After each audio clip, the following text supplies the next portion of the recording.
everyone, and welcome to tonight's Planning Committee of the 19th of November 2025. The first item on the agenda, apologies for absence. Are there any apologies for absence? Who am I subbing for? Councillor Fern. Sorry. Thank you, Chair. Yeah, I'm subbing for Councillor Golvin. Thank you. Councillor Campbell. I'm substituting for Councillor Hamandishi. Thank you. Any other apologies? Yes, Councillor Filmer. We've got apologies from Councillor Lane. Okay, thank you. Right, item 2 on the agenda is the record of the meeting held on the 22nd of October 2025, along with the update in the supplementary agenda agreed. Item 3 on the agenda, I can confirm that there are no late items which do not appear on the main agenda. Item 4, do any members have any disclosable pecuniary interests or other significant interests? Councillor Etheridge.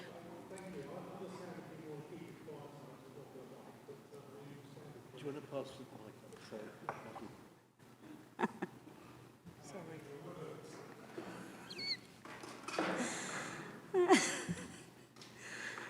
Right. Yeah, sorry, Councillor Etheridge. Thank you. Anyone else? Any other member? Is Councillor Campbell leaving to speak? Yeah. Councillor Campbell, understand that you're going to be leaving for the St John Fisher item to speak as ward member, is that correct? Yes, thank you.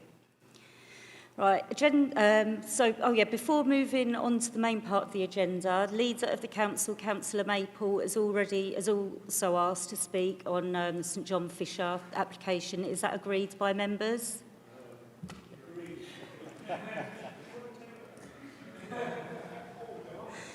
Agenda item 5. Yes, now moving on to the main part of the agenda. Agenda item 5, technical guidance of SUDS applications. Gabby Busley, the Senior Flood Officer, will be presenting this application. So over to you, Gabby. Thank you, Chair. Good evening, members. We have created a technical guidance for SUDS standards to support planning applications and condition discharge applications to ensure that we create a smoother process and give applicants and members information that they need for any applications coming forward. This was taken to Cabinet yesterday for adoption, and we thought it best to present to members tonight so everyone has all of the information. This guidance is essential for ensuring development is resilient, environmentally friendly and compliant with national and local policy. SUDS are a vital part of managing surface water sustainably. This guidance helps residents, developers and planners understand what is expected at each stage of planning process. It improves consistency and ensures that flood risk is properly managed across all planning applications. It also supports our climate emergency goals and standards set out within national SUDS standards and guidance. As you are aware, Medway Council is the lead local flood authority. We are a statutory consultee for major applications, and we look for applications that are designated within flood-prone areas. Our role is defined by legislation, including the Flood and Water Management Act and national standards. We look after surface water runoff, groundwater and ordinary watercourses. We have a requirement to respond to planning applications within 21 days under this legislation, and this technical guidance builds on this. The SUDS are designed to mimic natural drainage processes and ensure that there are particular importance in managing runoff, ensuring improvement in water quality, amenity and biodiversity. Instead of relying on a pipe solution or systems like this, we use features such as swales, rain gardens, permeable paving, green roofs, which seek to manage water at source instead of at the end of the system. These measures will not only reduce risk, but also ensure environmental factors are considered. This guidance seeks to encourage the use of above-ground, multifunctional SUDs that contribute to landscaping and biodiversity. I thought it best to put in a few slides around some of the SUDs that are around Medway that are of good design and of good standard. So this is an example of one in High Housestone, one at Elm Avenue, and 2 on Rochester Riverside. The national SUD standards were updated earlier this year, which have put more reliance on us as an authority being able to determine what is acceptable. So we now, as a requirement, runoff has to be either infiltrated or reused where possible, and if this is not acceptable, we have to be able to determine what is acceptable. So if it's a pipe solution or if it has to go to a sewer. We have to make sure all developments are designed for an extreme rainfall event. So our highways are designed for a 1 in 30-year event, and everything else, all residential and commercial developments, are designed for a 1 in 100-year event plus climate change. In addition to this, we do the standard elements such as water quality, amenity and biodiversity. And we also ensure that for the life cycle of the development, we have a maintenance and management plan. And this may be through council management or it may be through management companies on the development. We've also ensured that this document includes all of the details that we require through all planning applications, be this outline, full, minor, or even a minor change in footprint. And this ensures that we get the most up-to-date details through the early initial planning applications instead of us having to go back and ask for additional information. And we are also implementing 4 conditions, and this is standard currently, but just to ensure that everybody knows, we have a standard drainage design condition and a verification report condition, but we also ensure that we have a flood resilience condition on developments that are located within a flood zone and a construction surface water management plan condition for the construction phases. We have had some designs that have increased flood risk during this stage. This technical guidance will set out clear expectations for developers to ensure that we have better planning outcomes and support our climate change and environmental goals. This also may enhance community safety and infrastructure resilience. And I believe this is now adopted, so we'll be taking it forward on all planning applications. Thank you. Thank you, Gabby. I now move over to members. Councillor Filmer. Yeah, thank you, Chairperson. And thank you very much for the report. Some of us who enjoy a little bit of civil engineering found it quite interesting. And I think it's a very good idea that with the amount of applications we got coming through in the next few years, that we've got this standard procedure, and I was pleased to hear that you're going to put it on outline applications as well. So, yeah, very good way forward. Thank you. Councillor Etheridge. Thank you, Chairperson. Gabby, thank you very much for the report. Just one very quick question, really. Reviewing the most recent map for flooding in the area, or the flood risk area we had published literally in the last few weeks. Are you able to make recommendations for any application that comes forward for additional flood risk assessments, or actually object to any developments coming in those areas?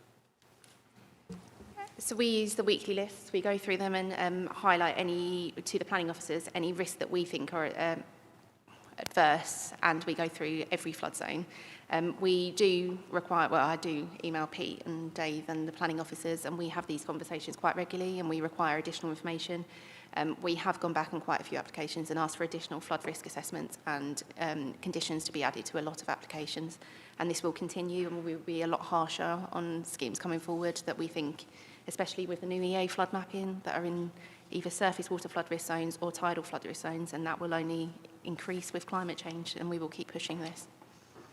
Thank you. Thank you, Gabby. Any other member? No? Okay, I now move over to Vice Chairperson, Councillor Jones. Thank you very much, Chair. As the officer said during that very thorough presentation, this has already been approved by Cabinet, so the Planning Committee are asked to note, consider and adopt the guidance in dealing with future applications. I so move, Chair. Thank you. Is that noted by members? Yep. Thank you. Okay, so now we move on to agenda item 6, the TPA at 157 Long Catless Road. Margaret Wright, tree consultant, will be presenting this application. So over to you, Margaret.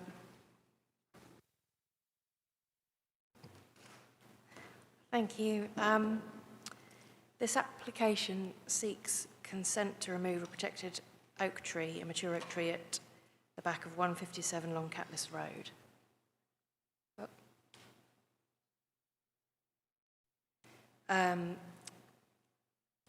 The damage to the property is subsidence. It's assessed in the engineer's own report as BRE category 2, 1 being the lowest. The level monitoring provided by the applicant shows limited seasonal movement consistent with cyclical expansion of clay soils. The tree is the large circle at the back of the property. It can be seen here from Plumley Close itself. It's prominent from Plumley Close, from Long Catlas Road by the school entrance, from Rycourt Close, and from the junction with Peveril Green. Although it's less apparent from Long Catlas Road, it remains an important visual feature in the local landscape.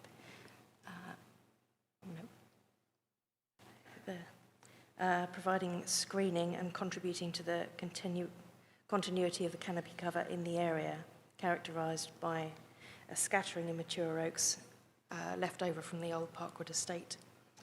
The tree forms part of that canopy backdrop, defining the character of that neighbourhood. There are other trees within the garden and the area, but they are not considered to be causative factors. There is from Plumley Close as well.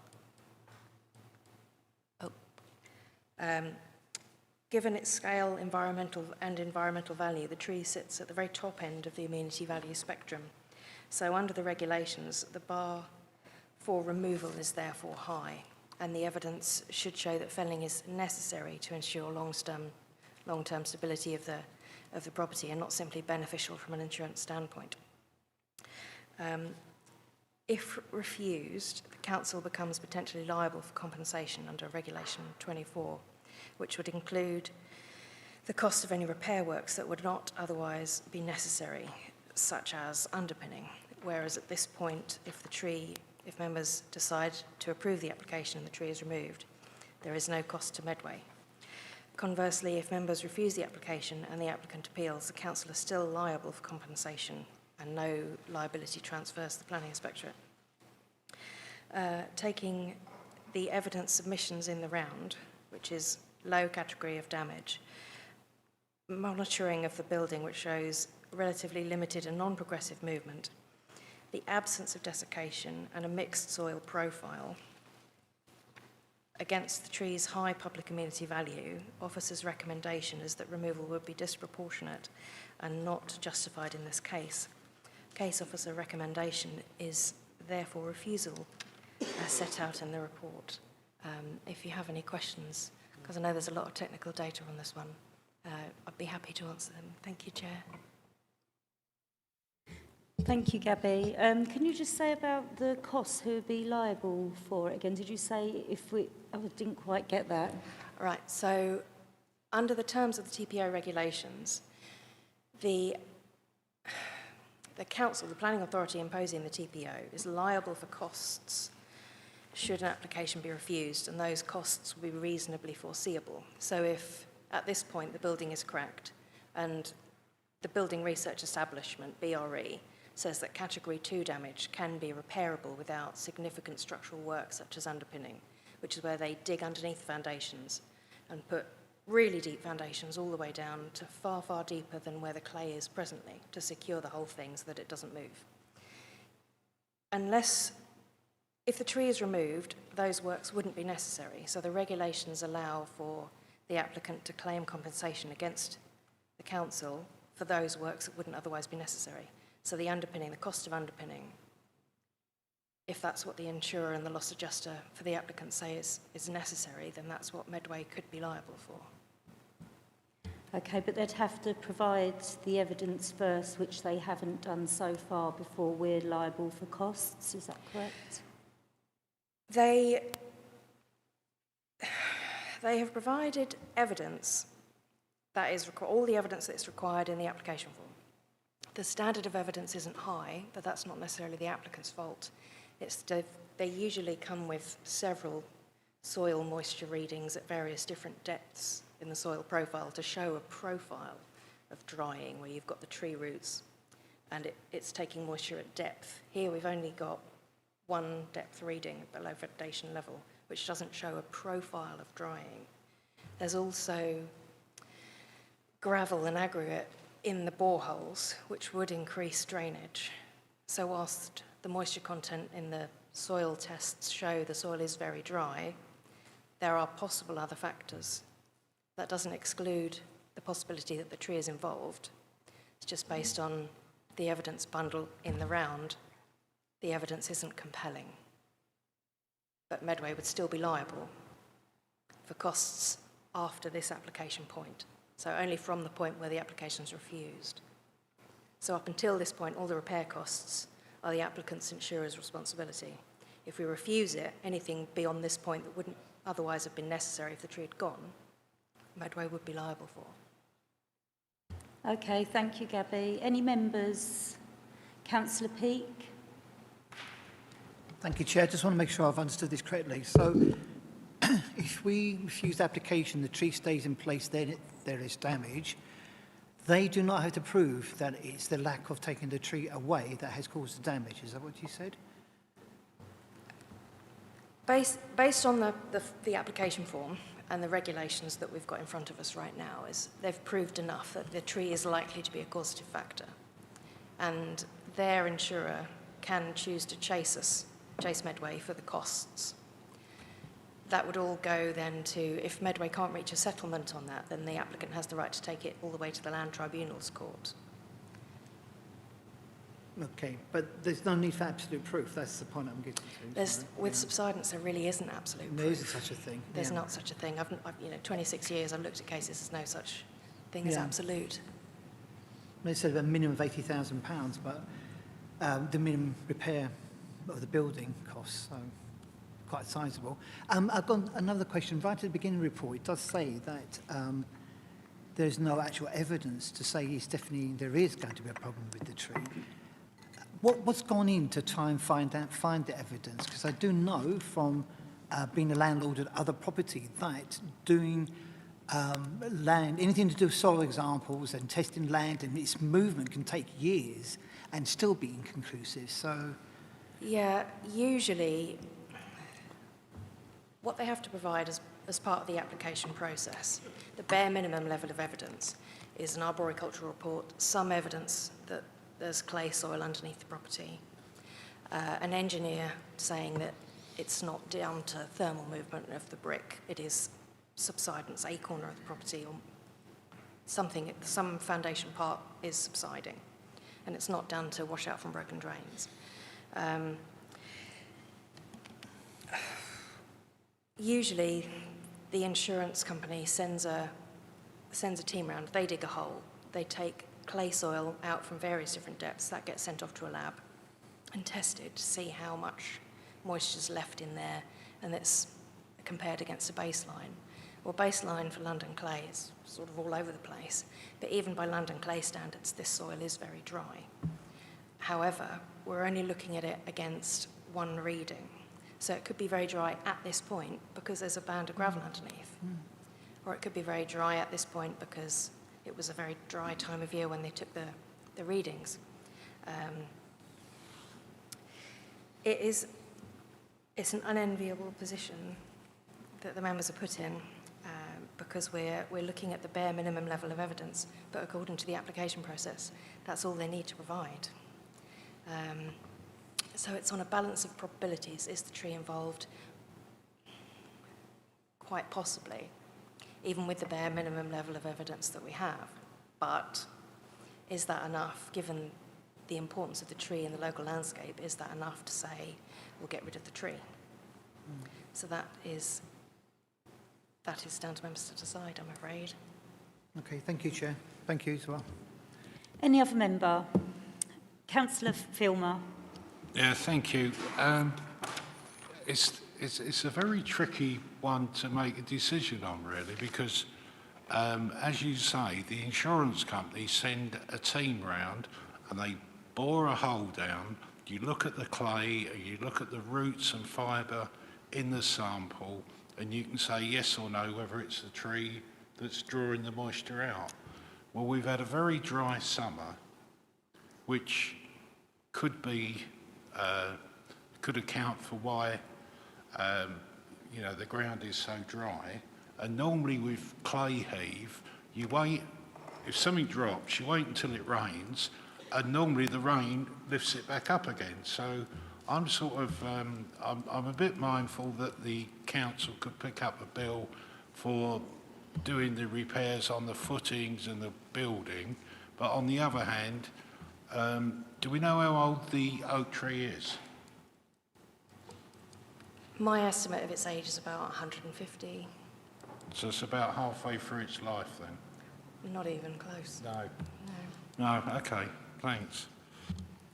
Thank you. Yeah, I think I read in the agenda that it was 100 to 150 years old and it was completely healthy, so,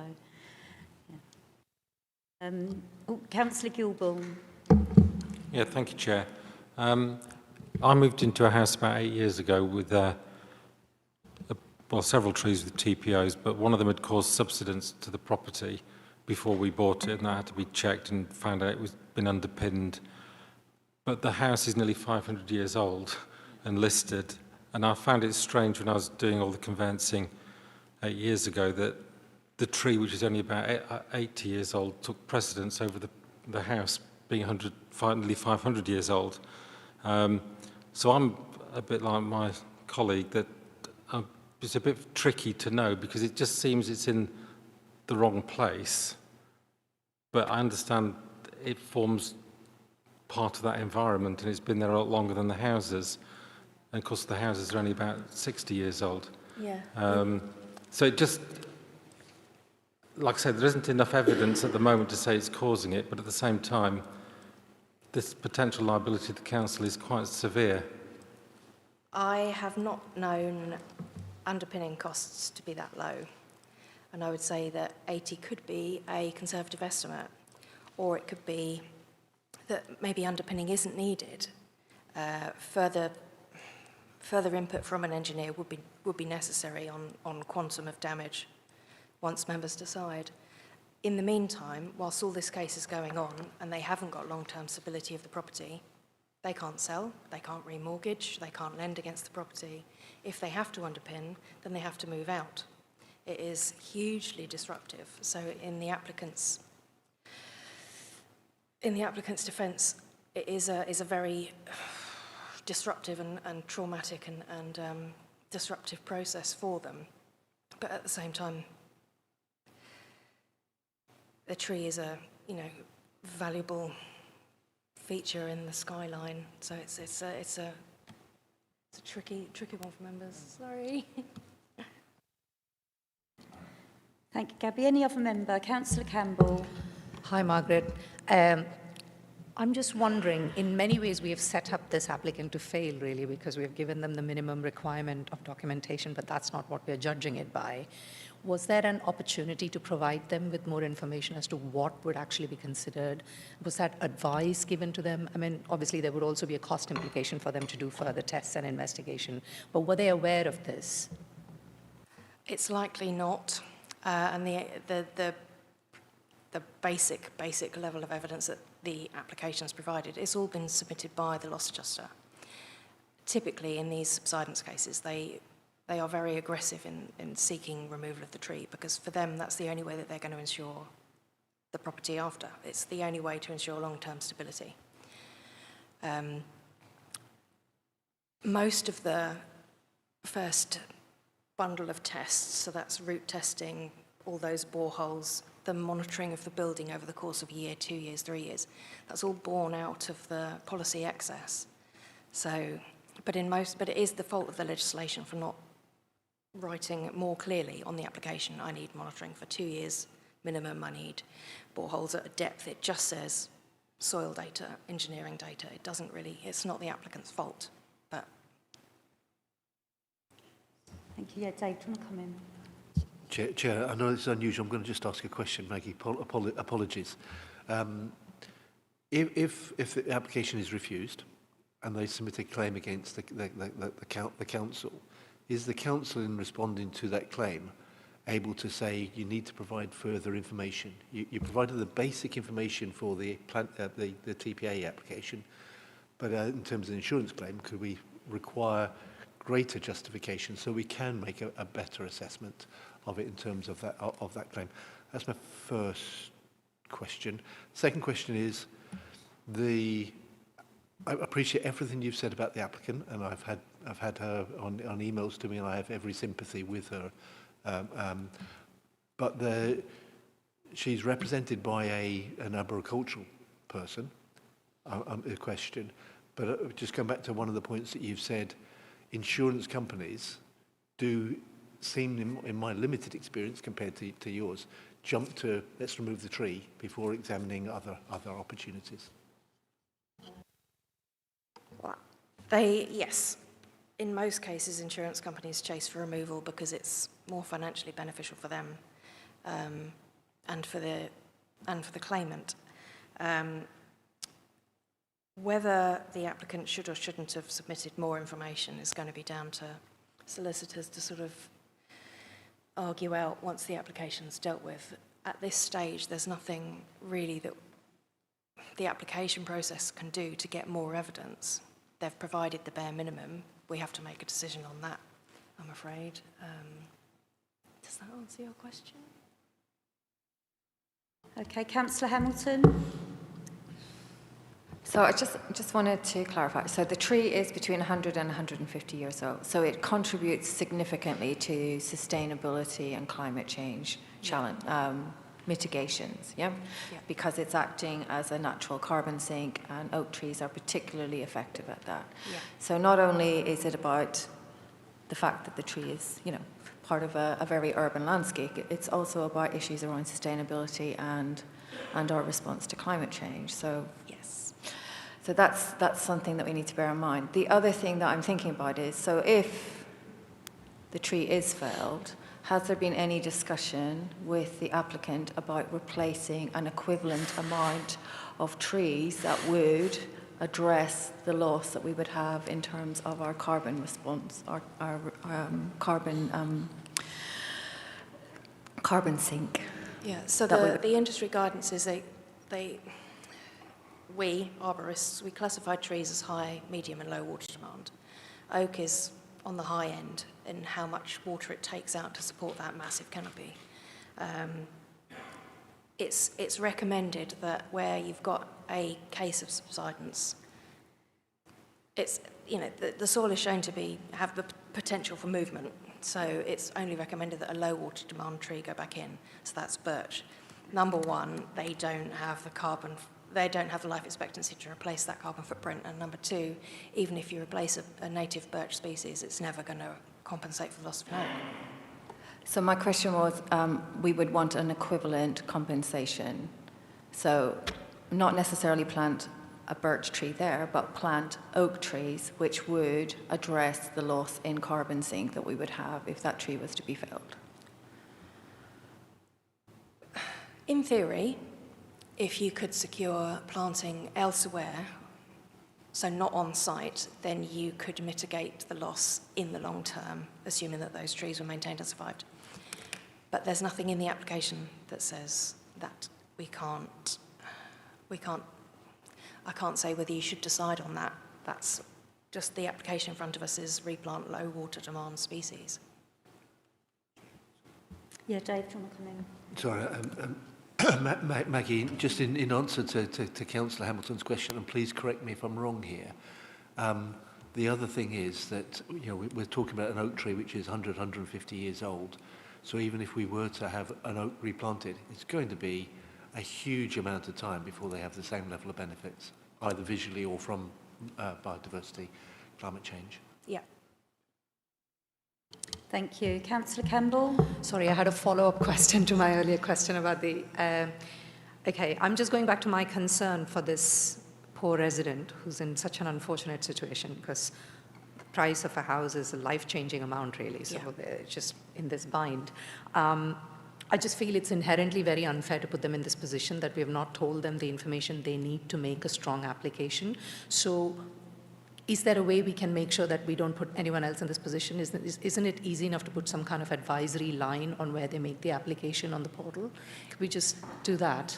If they went on the planning portal and did it instead of downloading a different application form from Medway's website, so if they did it online, we can't change the application form. It's that's a national planning. That's a national planning. Right. Okay. But if we can do anything on the Medway Council planning information pages to add to it, it would go some way in mitigating this. I just, as a homeowner myself, this would be It would A be, horrible situation to be in.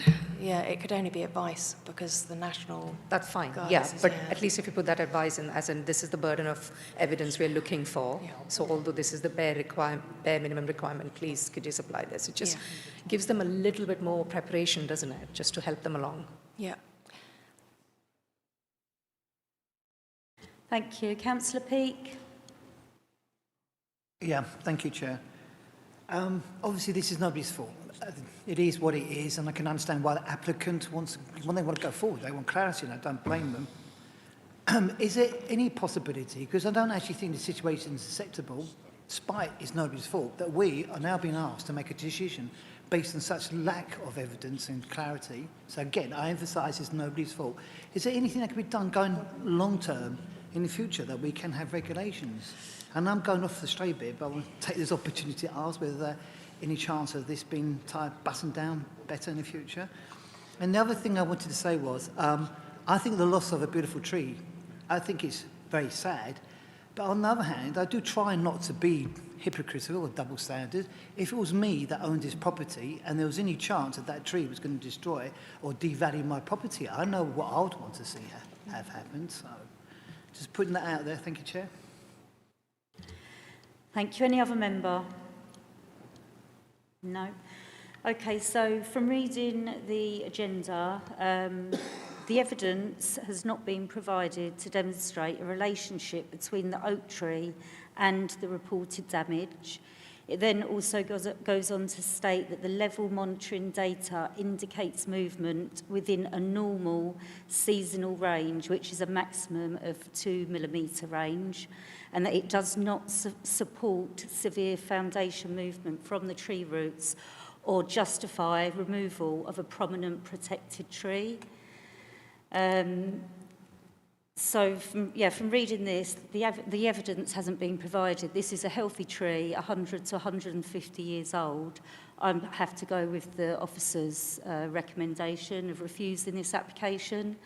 And as was said about the insurers, to me it just seems that they might just be going in there to take precautionary measures when we're talking about a tree here. And I don't think that, personally, we can make that decision to remove it when there is not the evidence to support the trees causing this problem.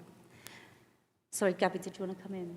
On having looked at subsidence claims for decades, this is fairly weak in terms of evidence, but insurance companies and the loss adjusters have gotten to a point where they don't necessarily need to. It's just a lot of sabre rattling in cases where the pressure is put on the council to remove the tree and the costs of repairs are just getting higher and higher and higher. So it falls to members to put a value on a protected tree, which is a very unenviable position. But unfortunately, we've got to decide on the evidence that we've got in front of us, weak as it is. In my professional opinion, the evidence doesn't indicate that removal of the tree would stabilise the property long term, because if there's no evidence of desiccation, how can we say that removal of the tree is going to fix it? Thank you, Gabby. Yeah, once it's gone, you can't go back. So, yeah, I would be supporting the officer's recommendation for refusal of this application. But I will now move over to Vice Chairperson, Councillor Jones. Well, thank you very much, Chair. And following the line which you took at the beginning of the meeting, all we can really do is concentrate on the planning ground. So the recommendation in connection with the oak tree at 157 Long Catless Road, Park Wood, is refusal of the application to fell the tree for the reasons set out in the report 111 to 11.5, and I so move. Thank you.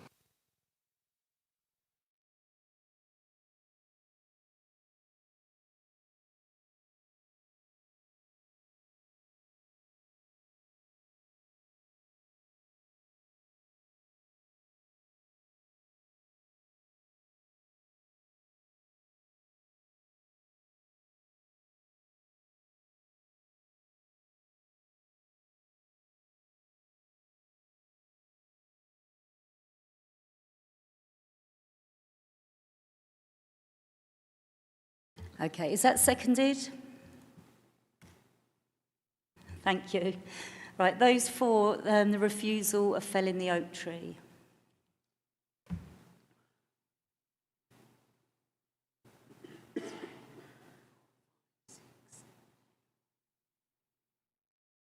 That's 12, Chair. Thank you. Those against? That's 2, Chair. The application is therefore refused. Now moving on to agenda item 7, planning application for former St John Fisher School site. Mary Smith, Senior Planner, will be presenting this application, so over to you, Mary. Thank you, Chair.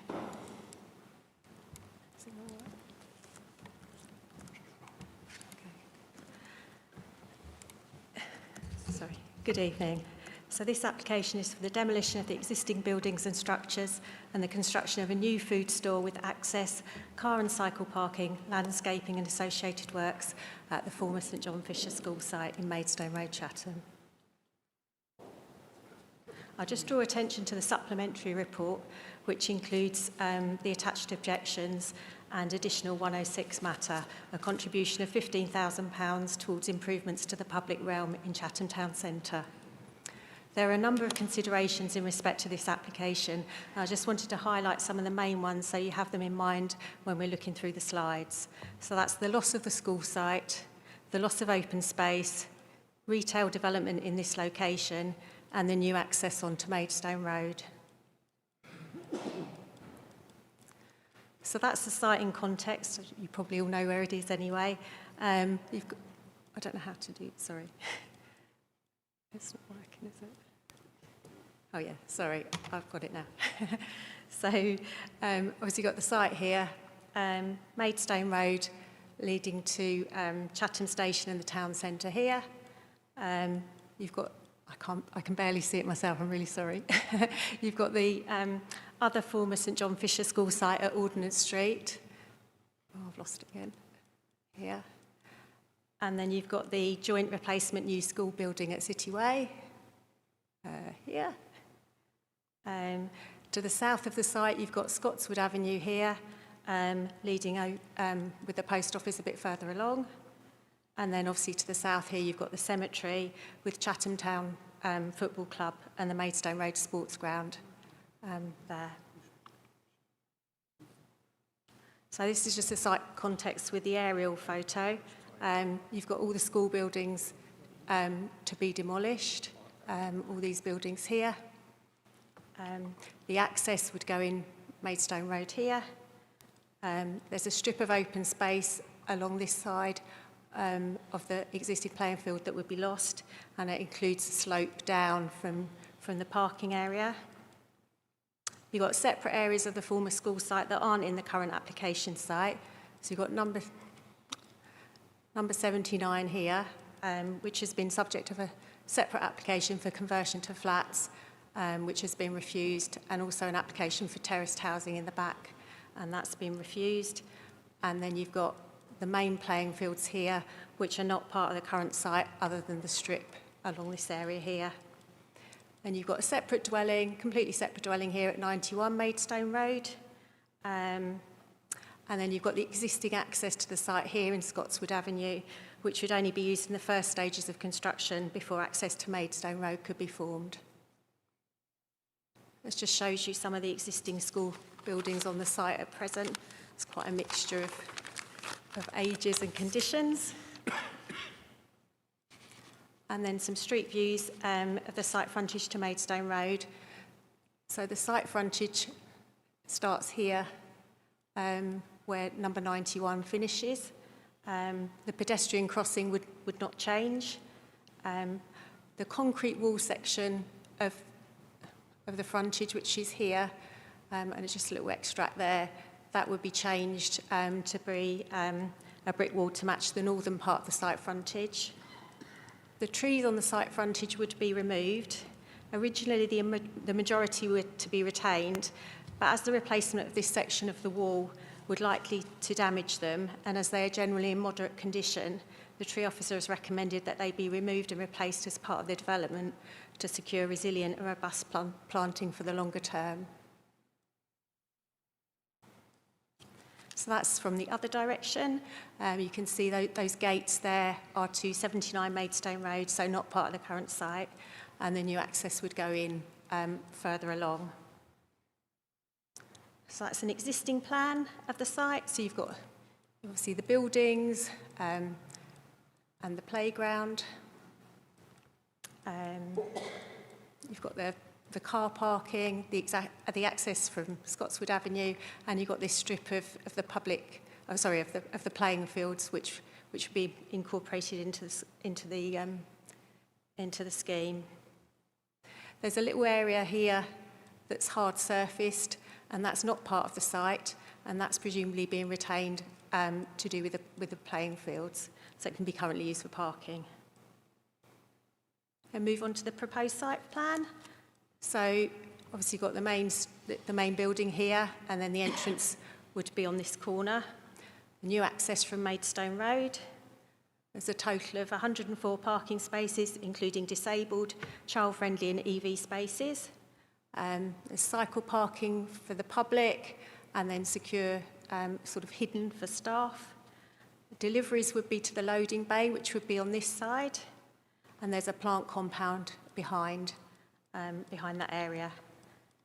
So you can see that the temporary access from Scotswood Avenue here could not be used once the retail development was completed, although obviously it could be retained and used in connection with the playing field and that little section of hard surfacing there. So although obviously the frontage trees would be removed to Maidstone Road, which I've already said about, there is space for replacement planting, including trees and a hedgerow, and we've had full details of those. And then the southern section is where the concrete wall would be replaced with a brick wall to match the northern section. So moving on to the site sections, these help to show that there'll be some reduction in the level of the site, helping to ensure that the building sits low within the site.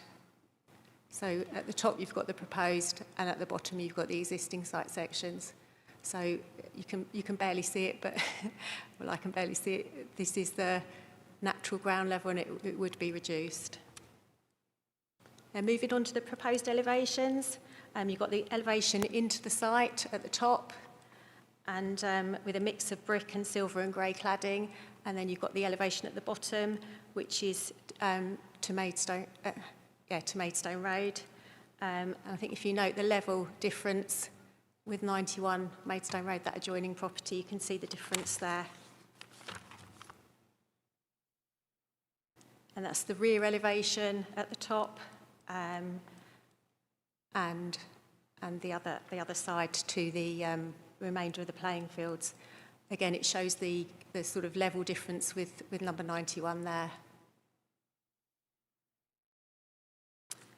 Moving on to the street views, obviously the new access would open up a site to greater views from Maidstone Road.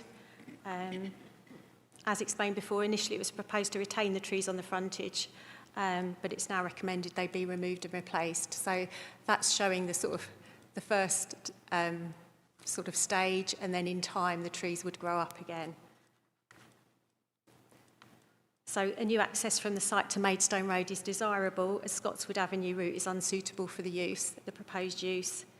The existing trees are of limited quality, and the replacement of the the concrete wall to brick would be a significant improvement, and those works being undertaken would severely damage the trees, or would be likely to. So the comprehensive replacement of the planting is considered desirable for those reasons. So we've got some CGIs, so that's from the site entrance. You can see the cycle parking there, and different areas of parking, number 91 to the side. And then you've got views from Maidstone Road, so going up from Chatham, and then in the opposite direction. So that's the store there. I'm just going to go back to the proposed site plan. The application has been subject of many representations, both for and against the scheme. As you'll have seen from the report, the issues include the loss of open space, the impact of a retail store in this location, and the transport effects, and they've been carefully considered, and on balance it's recommended that planning permission be granted, subject to section 106 and conditions. It's noted, though, that if members are minded to grant permission, the application would need to be referred to the Secretary of State in view of the outstanding objection from Sport England. Thank you. Thank you, Mary. Now move over to Ward Member Councillor Campbell, who has 5 minutes to speak.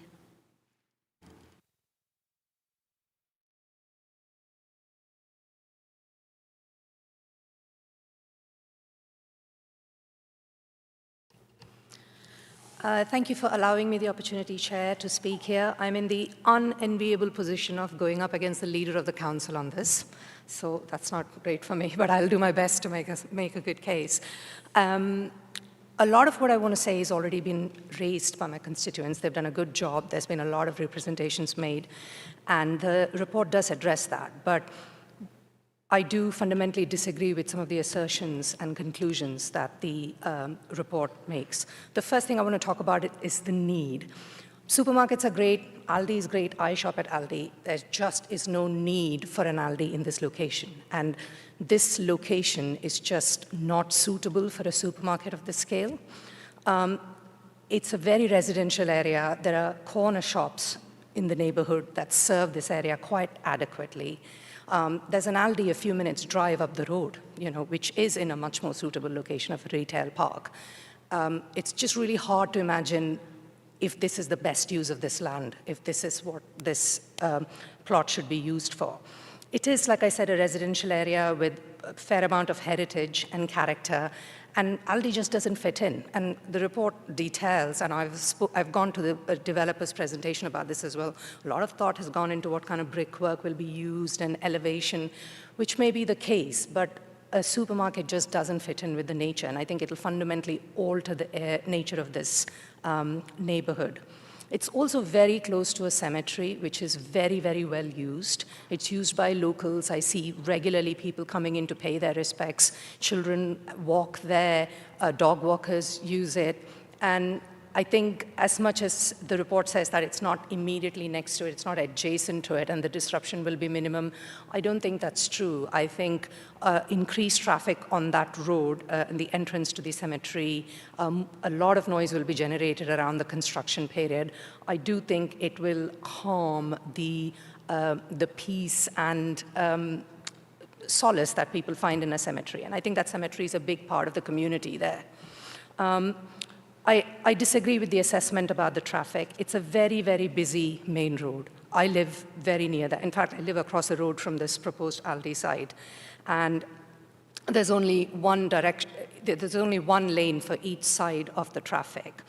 It's very common to have a collision, some kind of accident, roadworks, and traffic regularly gets backed up all the way to sort of past Patton's Lane on one side and to Gibraltar Hill on the other side. This is a regular occurrence. Adding a supermarket, and especially during the construction phase, but even afterwards, it's just not practicable. There are two main junctions on either side, Gibraltar Hill and Waldeslade Road and Patton's Lane. It's extremely busy. There are cars coming in from every direction. Not to mention the immediate vicinity of this. There's about 3 or 4 roads that lead into Maidstone Road, just very close to this road, and Scotswood Avenue as well. It's just a crazy junction. And I know because I cross this road, okay, I'll admit, not at the official crossing. I do kind of cross the road at random places. It's really quite hazardous. And when you try to exit onto Maidstone Road, it's actually not safe. You have to be very, very careful. There are some trees that block your visibility down the road. You kind of have to be really careful when you pull into this road.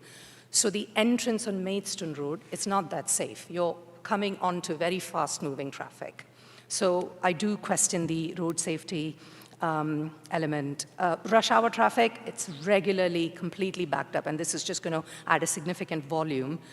If you look at the existing Aldi at Horsted Park, that junction, roundabout, everywhere, the traffic backs up. And so the assessment of how many parking spaces would need to serve this unit, I just don't buy that. I think it's not correct. The streets, Athelston, Kingswood, Hillcrest, and Gladstone Road, there is a risk that people will use that as a run-through just to avoid the congestion. They'll go down the road and they'll go around it. Those streets are packed, very narrow, with cars parked on both sides. That will cause a huge amount of difficulty.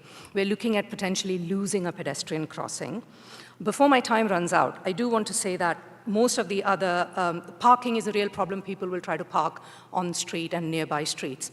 I do want to address the fact that there seems to be some sort of coordinated campaign of a lot of emails that have gone to councillors on the planning committee, which seems to be coordinated by ALDI. That's not very neighbourly. It's not how organic planning committee applications should be looked at, and I kind of question whether that's a good neighbour behaviour from ALDI to do that. Thank you, Councillor Campbell. Now, Councillor Maple, you have 5 minutes to speak once you're ready.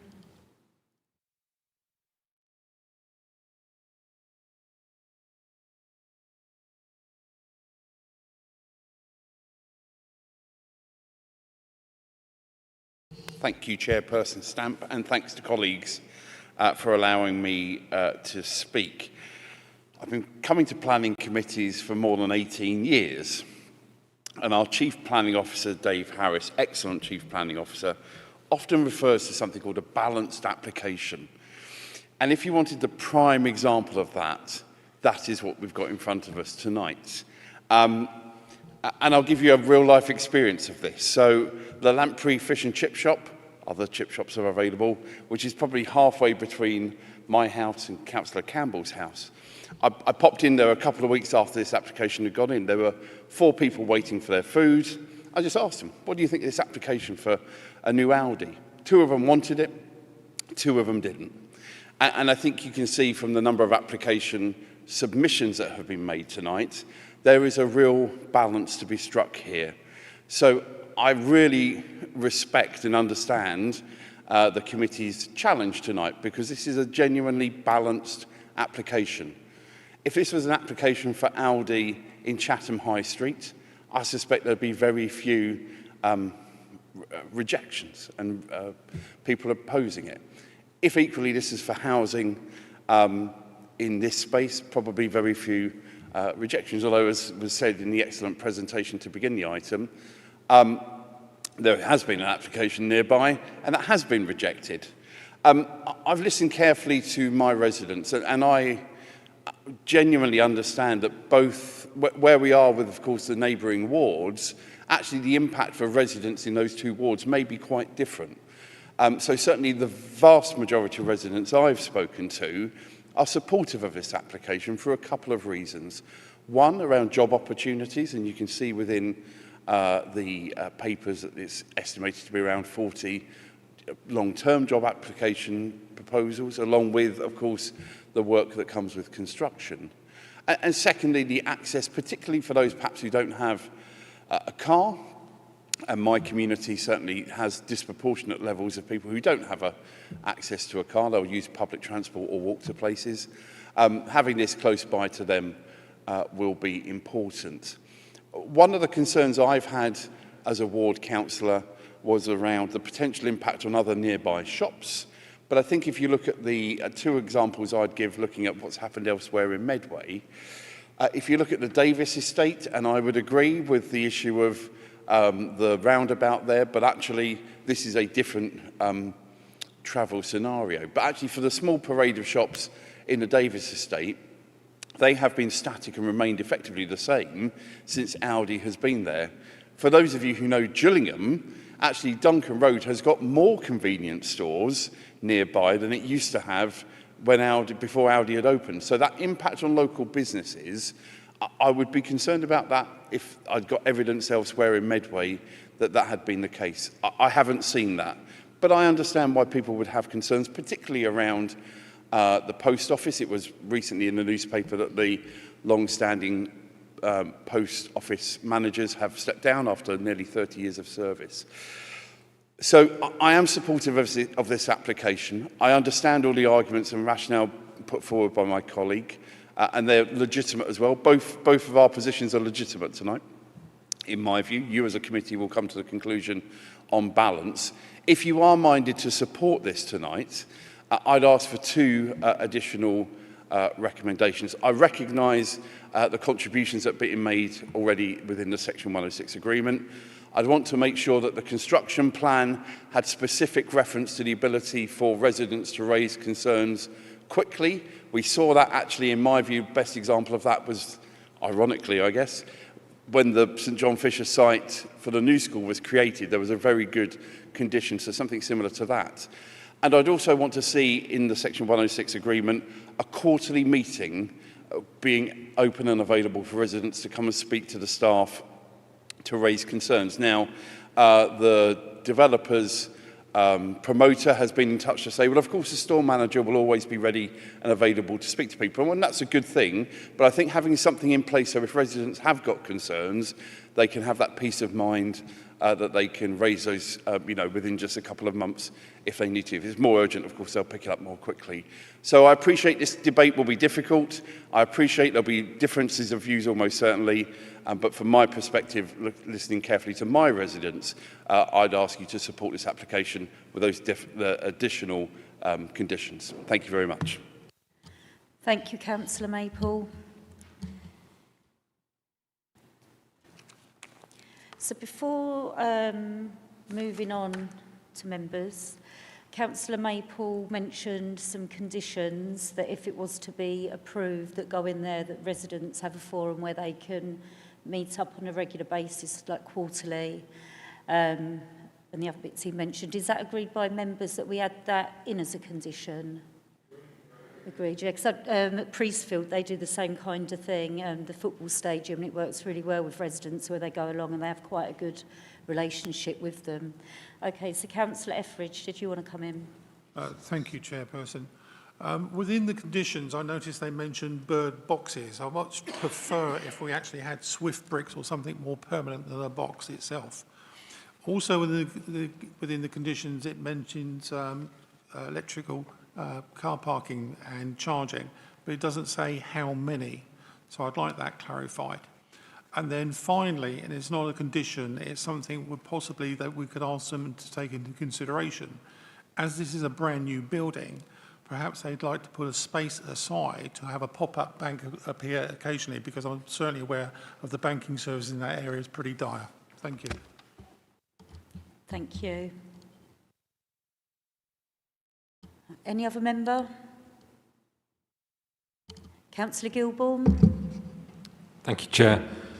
Yeah, I know this road very well. I used to walk down there every day for about 8 years to the station from further up. And I know how busy it is. I nearly lost my life 17 years ago because of a very serious accident, because of the busyness of Maidstone Road.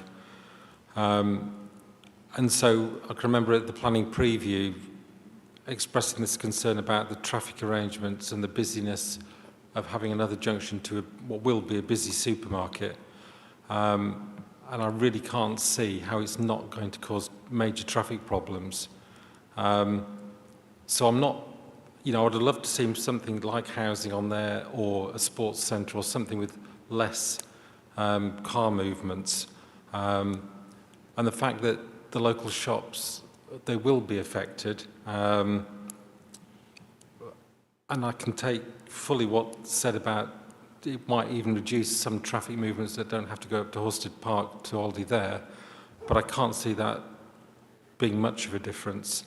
And I'm just really concerned that if we approve this tonight, and once it's built, you can't go back, and we'll be forever condemned with the traffic problems that just appear on that part of Maidstone Road, and we won't be thanked for it.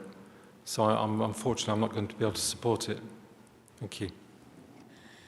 Stephen, did you have any comments on the highways at all, the concerns raised then? I think that the main concern about increasing trips, the applicant has undertaken an assessment of all the trips, and within the reporting, I'm not sure that there are so many new trips actually coming forward. There are a number of pass-by trips, a number of linked trips, a number of trips that are diverted from other sites, so not necessarily any brand new trips going to this site. They're all perhaps already on the network, but are linked to and by other sites and would be going past the site anyway and divert into it. So, yeah, they've undertaken an assessment of the junction access, and that's been shown to operate to within standards and to a good degree.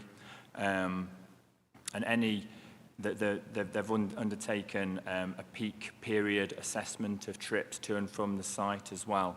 And before we joined the meeting, I noted the number of trips in the morning peak leaving the site is not going to be very many, 12 vehicles leaving the site. So that's only one every 5 minutes, which is not very many. In the evening peak, more vehicles exiting the site, maybe 1 to 2 vehicles every couple of minutes. Every minute. On a Saturday peak, a greater number of vehicles exiting the site, but the modelling assessment shows that the site access still operates to within standards. Okay, thank you, Stephen. I suppose it can also cut down on trips because people haven't got to travel so far if they were going to the other Audi as well. Yeah, so that's the diverted trips portion there, yeah. Right, yeah, okay, thank you. Any other member? Councillor Jones. Thank you very much, Chair. I had a couple of comments to make. First of all, would it be possible for the officers to give any more guidance than has been done in writing so far in terms of the representations we've had from other supermarkets? I'm generally very sceptical about representations from other supermarkets because I would have thought that these were competition issues, and there's an Asda, of course, at the top of Maidstone Road, but we can't refuse another store in the Maidstone Road on grounds of competition. We must keep within the planning issues. So I'm not quite sure of the validity of representations from other supermarkets. Certainly the other representation, one comes from Asda, one comes from Tesco.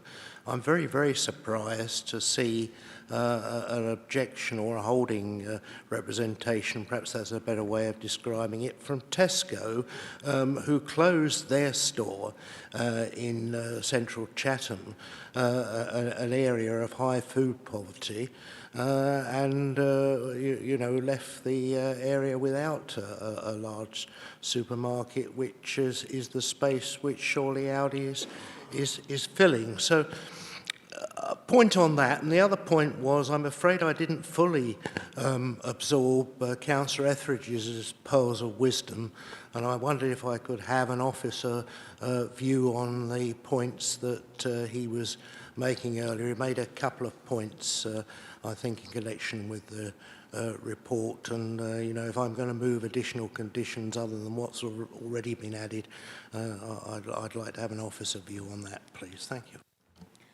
Thank you. Mary, did you want to come in? Yeah, hopefully I've got everything. So Swift bricks, I think there's a condition about, just need to find it again now, biodiversity enhancement. We could, because the wording says biodiversity enhancement measures such as. So we can include that. We could add that Swift bricks into that as one of the things to include to look at. So that's fine. If members would like to do that, that's condition 11. So it would just be adding Swift bricks in, if that's what would be desired. In terms of the number of EV charging points are shown on the plan. So some of the spaces would be dedicated from the start, and then a lot of the spaces, I think pretty much all the ones along there, you can see the little tiny marks there, they're suitable for charging in the future. But there is a condition 17, which talks about customer sustainable transport initiatives. So it's talking about a package of measures to encourage and promote use of sustainable transport, has to be submitted and agreed with us. And that includes promotion of cycle parking and routes, local bus stops and EV charging points. So I think that would all fall within something that we're already asking for and would achieve if permission was granted. And then you mentioned an ATM. We can't make them, but we can ask.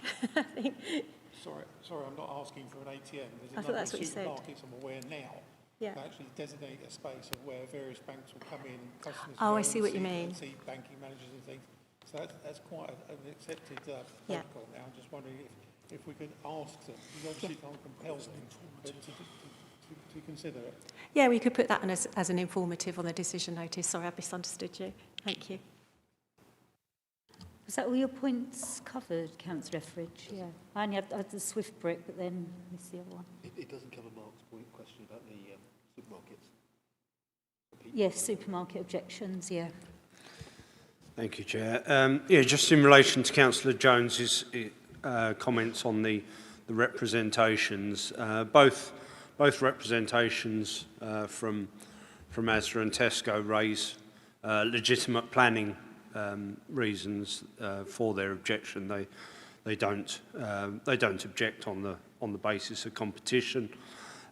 Members have copies of those within the supplementary, so members have got the full objections for the consideration, and obviously the officer response essentially in the supplementary report as well that deals with those matters of representation, particularly on the matters of heritage and impact assessment of the in terms of Chatham and the emerging policy in particular. And as I say, that's set out in the supplementary report for members to consider. In terms of, I think, the aspect that was raised by Councillor Maple in his discussion about the creation of essentially a liaison with residents. I think, as Councillor Maple said, the applicant has put forward a solution through the store manager. So to my mind, it would be very difficult to construct a condition to be attached to a planning permission that would meet the necessary tests that would satisfy, I think, what Councillor Maple was after through a planning condition. So it might be something that, obviously, we'll have something within the construction environmental management plan condition for the construction phase, and through that liaison, myself and the Chief Planner and ward members will discuss with the applicant, if permission is granted and the store is constructed, about what that looks like in the future and how that's dealt with either through liaison with ourselves or through the ward members. I'm nervous about constructing a planning condition for it, which would meet those planning tests. Thank you. Okay, thank you. Is that agreed by members in the Swift box as well? Did I ask members if that was all agreed? Yeah. Going back to the EV charging points, Mary, do you know what kind they're going to be? Because you can get different kinds, can't you? You can get slow, medium and fast charge. The reason I say is, could it be asked that they have the fast charging ones? Because if you look up at Gillingham Business Park, those charging points aren't really used because they're slow charge, so there's no point of them being there really. So it'd be good if they could actually make sure they're fast charging ones, so they are used. Thank you. I'll start off with Councillor Peake. Thank you, Chair. I was just going through the report again to make sure I haven't missed it. I was struggling with this. When it first came forward, I thought, oh, howdy, that'd be nice to have another one. That was my initial reaction. And I thought, why here? And I know everything's relative when it comes to traffic. Already that road, because I drive in it a lot, gets jammed up. But then again, if you're in a car, you're used to that. You go up to Davis Estate.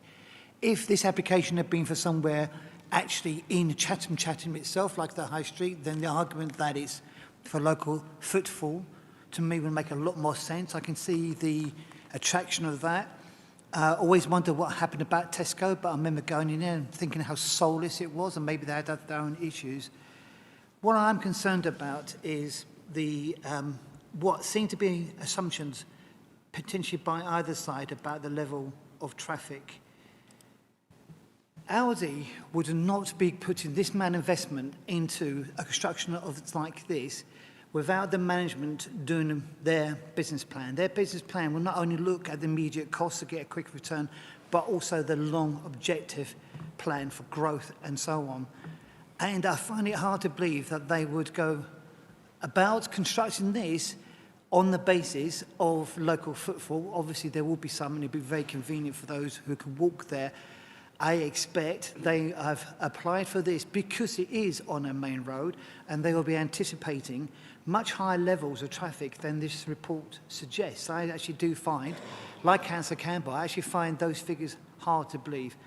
And my concern is the amount of jamming up you do get in that road already. Now, I also go to the roundabout before the Davis estate. I misname it. I called it the Asda roundabout. That one, to the next part, we've got Davis, and there's a horrendous backing up as already, and I quite often will drive a long way around, going down to Borstal.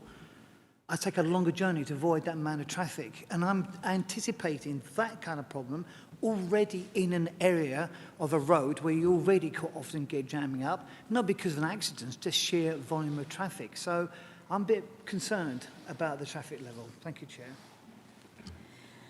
Thank you, Councillor Peake. Sorry, did you have a question or was it just comments? Was there anything you needed answered? I'm just making sure before I move on. Actually, I did have a question. Thank you. I got a bit carried away. My question is, and that's what I was checking for, and make sure I haven't missed it, what is in place to help entertain any backing up? Because there will be an impact on the immediate roads. You know, the potential of cars, like you get in those roundabouts I said, where traffic is stationary backing up, because they can't move, because the sheer volume, they can't move quick enough. Does that make sense?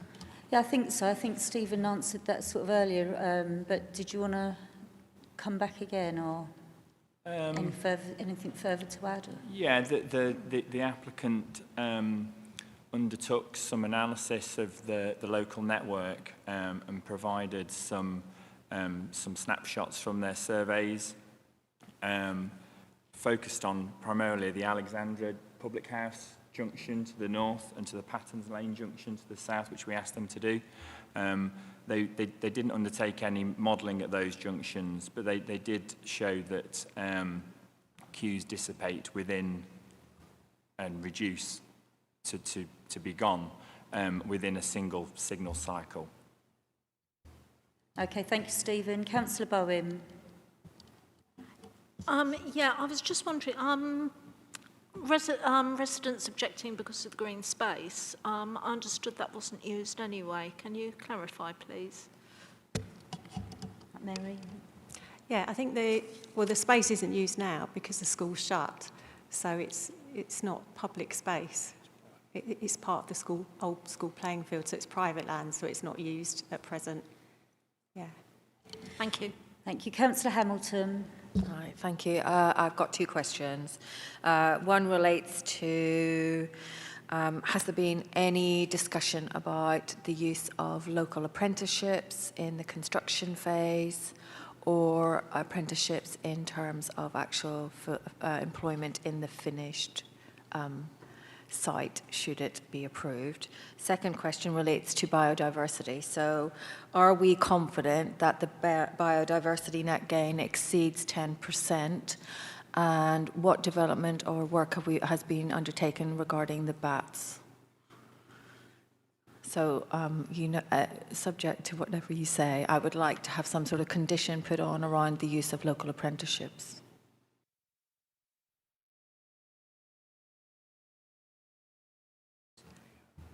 Can I answer the BNG first, and then I think I'll pass to.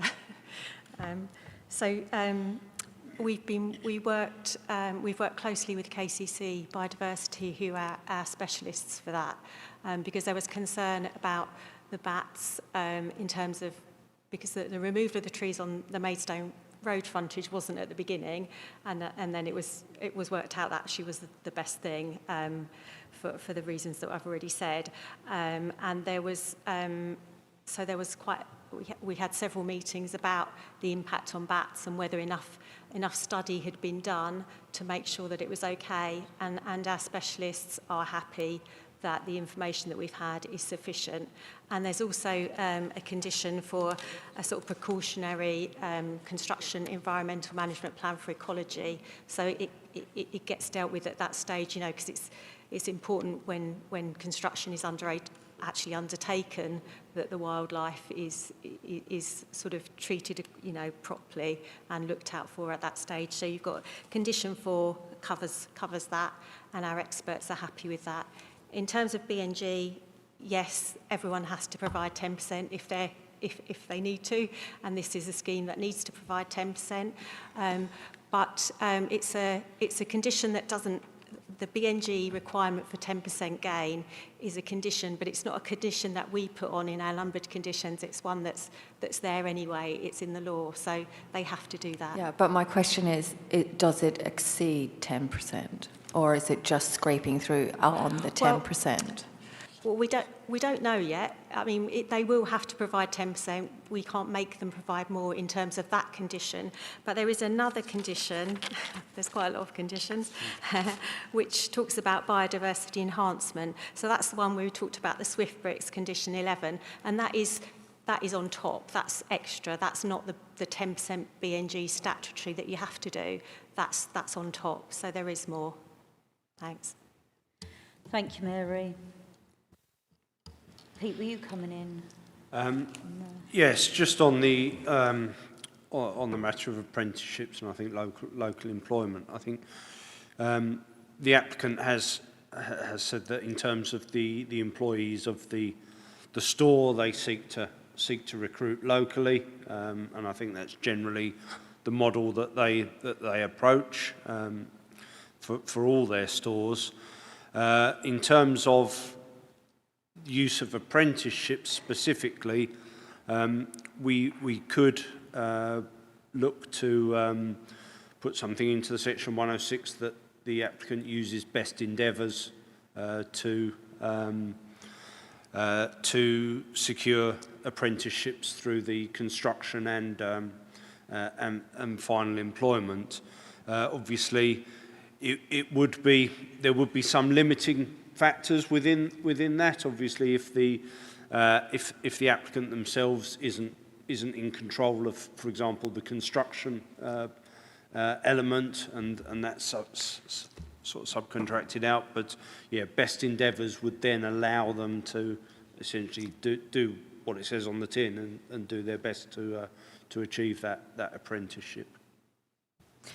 I would like that in the conditions. Thank you, Pete. Any other member? Councillor Pearce. Thank you, Chairperson. So with this one, I've received more than 25 emails supporting the application, and I've also received this nice pamphlet this morning in the post from the applicant, which is very helpful, so thank you for that.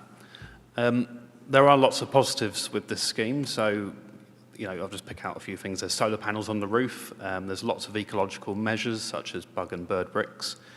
The new brick wall along the road as well, which continues the existing historic wall, and it removes that ugly concrete wall which is there at the moment. So I think it's quite good that they're going to continue something quite historic on that street scene. I think that's a good positive. I did spot that. And of course, lots of new trees planted. I did check there was no oaks being removed, so that's one of the first things I look for. And they're being planted, native trees are being planted as well, which is good. However, Chairperson, the Medway Town Centre Strategy 2022 lists weaknesses about Chatham Town Centre. They include few high-quality anchor stores and less representation of larger national retailers. Of course, this is a national retailer. And representations have mentioned a non-compliant retail impact assessment, which I'm concerned about. I'm not a retail expert, but that did stick out for me. And of course, the site is an education site, and I know that we now have a new school nearby with new grounds, new facilities, but the site could still have a future education use. And once it's been developed, it's gone, of course. The site could be primary provision, for example. I'm sure we will eventually need another primary school in this area, And I don't want a repeat of what happened in Strood, where school sites were built on, but then we realised we needed a school. So I don't want that happening anywhere else. But it's interesting to note that there is an Aldi just down the road where the brilliant, fantastic Toys R Us used to be. So that's interesting to see that. Again, I'm not a retail expert, but that seems quite close from my humble opinion. And also Sport England recognised this is yet another sports field being built on, or partly built on. And again, once built on, it's gone, and the site doesn't have a future sports use, whether that's publicly or privately accessible. And Sports England do keep raising on a number of applications that the council doesn't have an up-to-date sports playing pitch strategy. So I think that's really important we get on top of that, because considering the health and well-being positive impacts from sports, and obviously the high levels of inactivity in the Medway towns, which is repeated throughout a lot of council official documents. So I think we need to get on top of that quite quickly. And finally, Aldi state in their nice little pamphlet that they are the cheapest supermarket, but they're also very cheap on their Section 106 chairperson, just £150,000 for a multi-million-pound development. So that's a bit disappointing. I think they could probably cough up a bit more, especially when you consider all the bits I've mentioned about impacts on the nearby town centre. Thank you. Thank you, Councillor Pearce. Any other member? Councillor Field? Thank you, Chair. Just a quick couple of thoughts. Firstly, actually, the Sports England point, and I think we've considered this actually in a couple of applications recently, haven't we? So in the application for the site where Terrace Road off of Ordnance Street, we've recently also considered it a little bit in terms of the extension of hours in the new secondary school provision. It's an empty site. It's not got access. I can't see an argument that this provision is there at the moment. I do see mitigation in that in terms of improving facilities at a very nearby application. So I'm not convinced by those objections stated by Sports England. Second one, I want to consider, again, everyone's talking about traffic. I had a little look at the model data, and it's interesting to look at the Saturday provisions and looking, it's about 600 vehicles going each way, 60 vehicles turning right from southbound into the site. There probably is going to be some impacts on traffic there. Just looking at the road, we've got about 8 metres there, so it's going to be tight to put in a right turn pocket.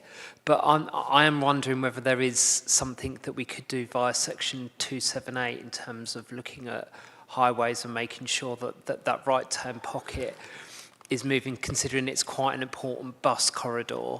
Although I'm glad to see some investment in the Section 106 there in terms of that. So that's one thing I'm thinking, could we have done something better there in terms of making sure that right turn traffic isn't blocking southbound and northbound progress.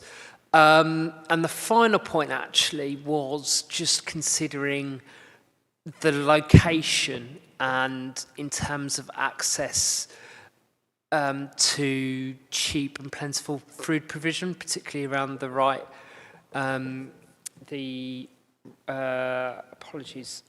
Road Estate and Magpul Hall Road, which has limited provisions in terms of convenience stores, but actually this application would enable an area that's within walking distance that probably suffers from significant levels of food poverty to increase and get better value and more varied food provision. So it is a balanced application, as others have commented.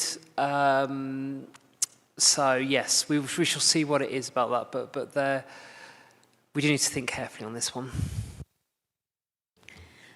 Thank you, Councillor Field. Councillor Peake. Thank you, Chair, for letting me come back again. Can I just second what Councillor Field just said? I'm still not happy about what I perceived the potential of far greater road traffic to make sense of this being built in the first place, and I am concerned about the people that want to turn right into it. So if we could have any kind of safeguarding condition about managing the traffic volume, I'd be much happier about voting for it. Mary, did you want to come in? Yeah, I just wanted to say one thing, that we did look at right turning lanes, and the issue is that there's not really enough space. You could move the boundary at the front of the site in, but obviously that would cause quite a big sort of street scene impact, and sort of the conservation areas obviously at the end. But there is a condition 24 that's proposed, which is for double yellow lines opposite the access, which kind of gives a little bit more leeway rather than having parked cars in that area. Thank you, Mary. Any other member? Oh, sorry, Dave, do you want to come in? Oh, Pete, Dave, did you both want to come in? We're probably going to say different things. But Yeah, Dave. Thank you, Dave. I was just going to sort of picking up on the traffic issue. Obviously, this was a school site previously, a very busy school site with quite a lot of movements during peak hours during the weekday peak. So in terms of considerations, and certainly considerations if members felt so strongly that they wished to refuse the application on that ground, that the applicant would use the argument that in terms of peak hour traffic, a supermarket on this site is far less traffic movements than the existing use of the site as a school, and that's the argument that would be put forward at any appeal. As I say, from our point of view, a supermarket provides a different pattern of traffic in terms of when people go shopping. They generally don't go shopping during rush hour, so it creates a different pattern of traffic generation. And I think, as Councillor Field alluded to, the most probably disturbing element would be at the Saturday time, where most people would be going to the supermarket. So it is that balance, but as I say, I would urge caution if members are thinking about moving down the route of a refusal on traffic grounds. Thank you. Chair, thank you. Two points. One, building on what Peter said in terms of highways, and linking back to something Stephen said earlier. And this was something that was Stephen, please correct me if I'm wrong here. At the member presentation, what Aldi said was that the existing store at Horsted is overperforming, and some of the congestions that members have talked about today is caused by that. And a number of those movements are from residents in this area coming past this site to the Horsted store, so they're already on the road. And what this will do, as Stephen said earlier, is they would come here rather than driving past the site to go all the way up to Horsted. So they're already on the road, they're already going past this site, and it may actually help in relation to those existing problems at Horsted by the demand for the Aldi there. The other thing I just want to say is in relation to Sport England. Just draw members' attention to Mary's report on page 93, which is said that Sport England recognised that the St John Fisher School at Ordnance Street moving to the new school on City Way. They recognise that that's an improvement because of the public uses of that, but they feel that this site is serving a different people in terms of sport. But as Mary's put on page 93 here, the Football Foundation has agreed to provide 75% of the costs for a play zone at the Medway Road Sports Ground, literally just up the road. And the applicants have agreed to do the final 25% contribution to deliver that. And that's a significant improvement in terms of sport and health over what exists at this current site. Thanks, Chair. Thank you, Dave. Any other member? No? Okay. So with regards to this application, the objection from Sport England does concern me, but if this application was to be approved tonight, as has been mentioned, it will be referred to the Secretary of State, and this playing field is not currently in use either. It will bring well-needed employment to the area. They pay a good salary, which is above the minimum wage. It will cut down on car travel, which will benefit the environment and offer choice for those that do not drive. It's also been mentioned about having another Audi not so nearby, but as Dave has just mentioned, the existing one is outperformed. And in Gillingham, we have 2 Audis, which I go in both of them, and they're both always busy, although there isn't much distance between them either. So for these reasons, I will be voting for this application. So I now move over to Vice Chairperson, Councillor Jones. Thank you very much indeed, Chair. And if you'll just allow me to say I accept the Officer of Vice from the Service Manager for Development Services about the representations from other supermarkets. So we'll move on now to the application for the John Fisher School Site, 79 Maidstone Road, by Aldi Stores Limited. And I would move approval subject to A, referral to the Secretary of State, which is required due to the objection from Sport England. B, the applicant entering into a Section 106 agreement to secure items 1 to 3 as set out in the report, plus the recommendation condition in the supplementary agenda about public realm in Chatham Town Centre to be added there, plus the Chief Planning Officer to request that the applicant use best endeavours to engage local apprentices. And I also move C, the conditions 1 to 36 as set out in the report, adding the Swift bricks moved by Councillor Etheridge to item 11.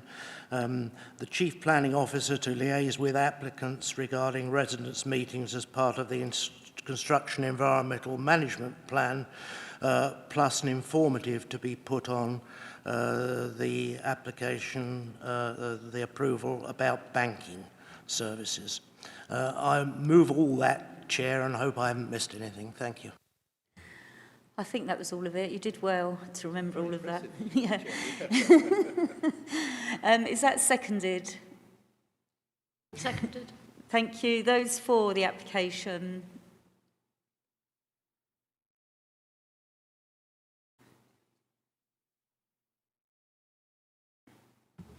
Ten, Chair. Those against? 3, Chair. The application is therefore approved. I'm aware that it's now just gone 8 o'clock. Is everyone all right to carry on with another application or two before having a break? Yep. Right, we'll have a break now then. No, I'm joking.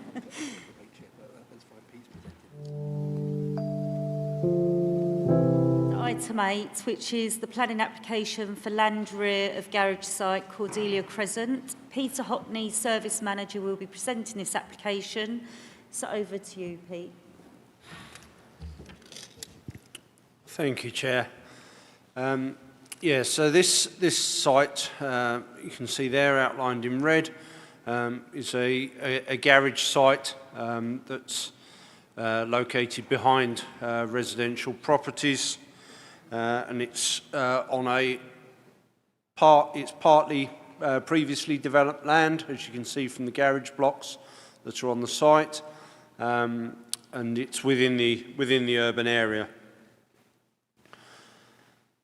These are some photos of the access up to the garages, and again from Cordelia Crescent looking down towards Canberra Avenue at the bottom. Again, you can see some zoomed-in aerial shots of the site here, and the application is for the erection of a terrace of 4 dwellings. There will be accommodation across 3 floors, with the 3rd floor in the roof. There will be a total of 4 bedrooms for each property. And in terms of the distances to the boundaries, and if I go back to the site location plan, you can see the dwellings to the rear there and dwellings off to the side are quite considerable distances away from where the properties will be, towards the more of the centre of the site. So the principle of the development is acceptable in terms of the residential development in a sustainable location. And in terms of the design, you can see they are 3-storey. 3-storey isn't untypical of the area. There are some 3-storey developments around. You can see here from the architectural detail and materials that are proposed to be put forward will give these CGI finishes to the dwellings, which are more than acceptable in terms of the design solution for the site, and the distance between the proposals and the neighbouring properties ensures that the residential amenity of neighbours is maintained. Permission is recommended. Thank you. Thank you, Peter. Any members? No? No one at all? No comments? No? Okay, I'll now move over to Vice Chairperson, Councillor Jones. Vice Chairperson Councillor Jones was so unprepared for moving so swiftly on.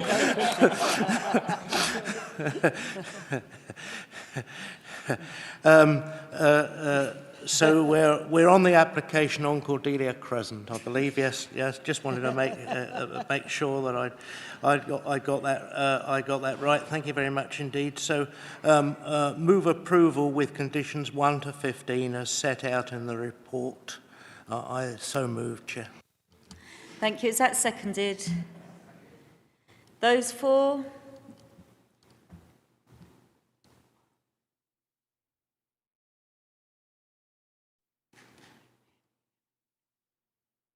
That's 12, Chair. Those against?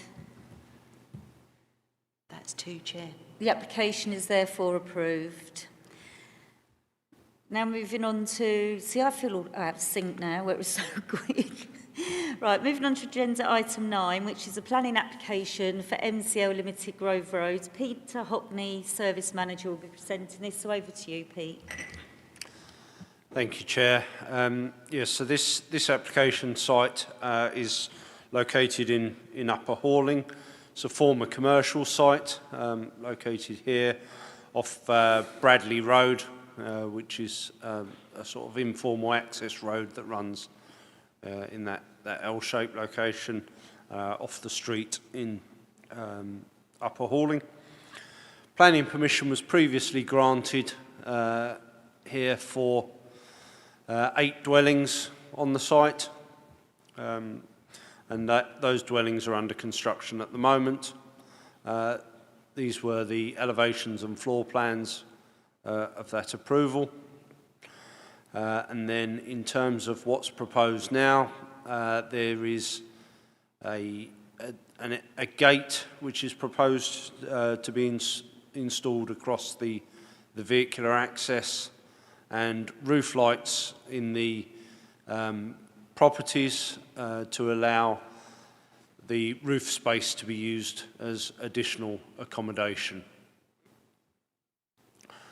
In terms of the original consent and the current application, the layout is, as you can see, exactly the same, apart from the gated element. Much of this application would be permitted development had the application been implemented in full under the original consent and future occupiers had done these changes. That would have been under permitted development because it would have been Class C, which wasn't removed under the original permission. But because they are being built with the rooms in the roof, then they need the fresh planning application.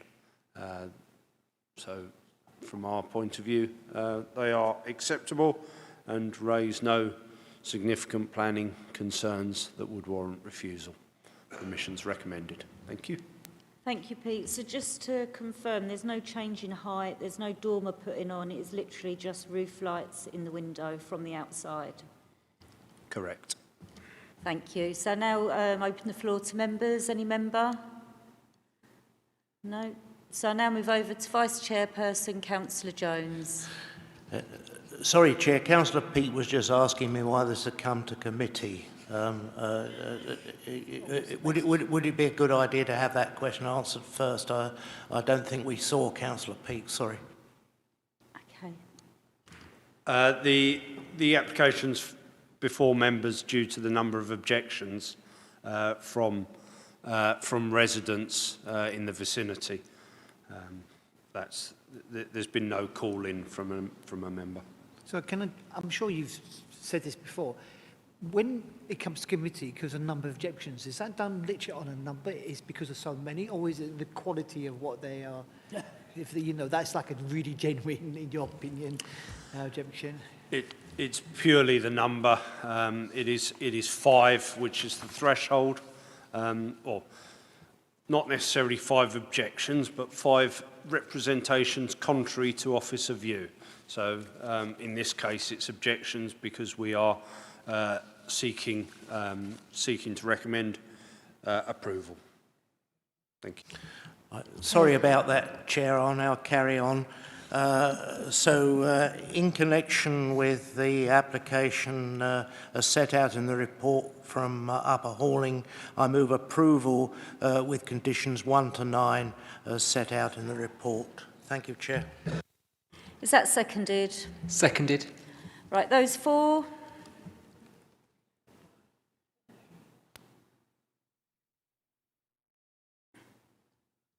That's 14, Chair. The application is therefore approved. So for agenda items 10, 11, 12, there's going to be one presentation, so I think now be time to have a quick break before going on to them. So if we say about 7 minutes.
Right, welcome back to tonight's Planning Committee. We're now moving on to agenda item 10. As mentioned before we took a break, there's going to be one presentation for agenda items 10, 11 and 12.